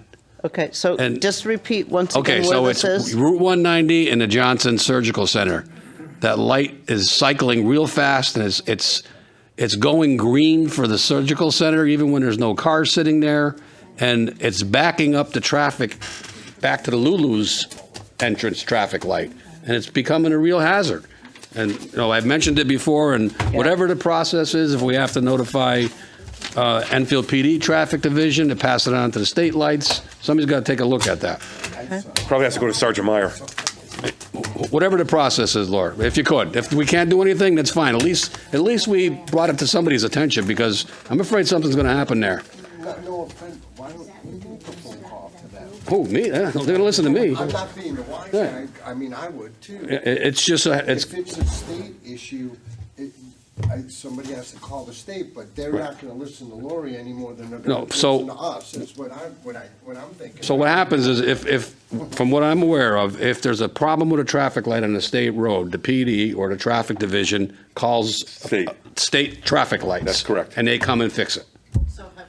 Or not. I have not spoken to anybody. I would want to go through the chair and through. Traffic safety officer Right. at the Sergeant Meyer. He'll take It's, care of it. it's not our jurisdiction. I Right. mean, if you've got So, that concern, you should Is it call a- the police Is it a department. commissioner's place to call? Yes. Yeah, sure. Yes. Okay. Like any resident, absolutely. You're a citizen. Well, they're probably watching, so maybe they'll take care of it. Chief, yours? All right. Go ahead. Well, no, I'm not done yet. I got an announcement to make. I was asked to read this really quickly. The Enfield Agricultural Commission and Connecticut Farm Bureau invite you to their presentation on Public Act 490. Boy, we're hearing a lot about Public Act 490 lately, aren't we? Yes, we are. Joan Nichols from the Connecticut Farm Bureau Association will explain the details of Public Act 63490, an act concerning the taxation and preservation of farm forests. It's at the Enfield Annex Auditorium. Of course, we all know former Fermi High School. Wednesday, March 2nd at 6:30 p.m. So if anyone is interested, please, feel free to go. It sounds like it's kind of interesting. Yep. So that was my announcement. So now we have applications to receive from staff. That director's report. I don't have any at this time. I just have just a request for an extension of a condition for a special permit that was approved back in 2019. Public hearing 2949 for condition 6, which is a building permit for the construction of facilities as approved must be obtained within 24 months of the approval or shall be rendered null and void unless an extension is granted by the commission. And the extension that the applicant is looking for is from 24 to 36 months. This is for 1559 King Street. Who's the applicant?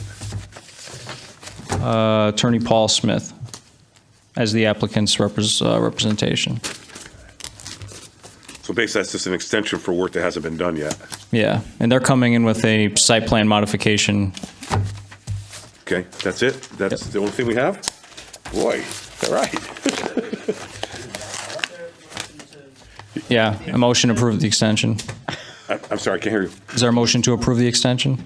Mr. Chair, I make a motion to approve that. Oh, I'm sorry, you wanted to get that done tonight? I thought we were going to have it on our, Second. I apologize, I thought that was going to be on our next agenda. I'm sitting here thinking about going Don home. and Ginny. There was a motion made to grant the extension made by Commissioner Petronile, seconded by Commissioner Higley.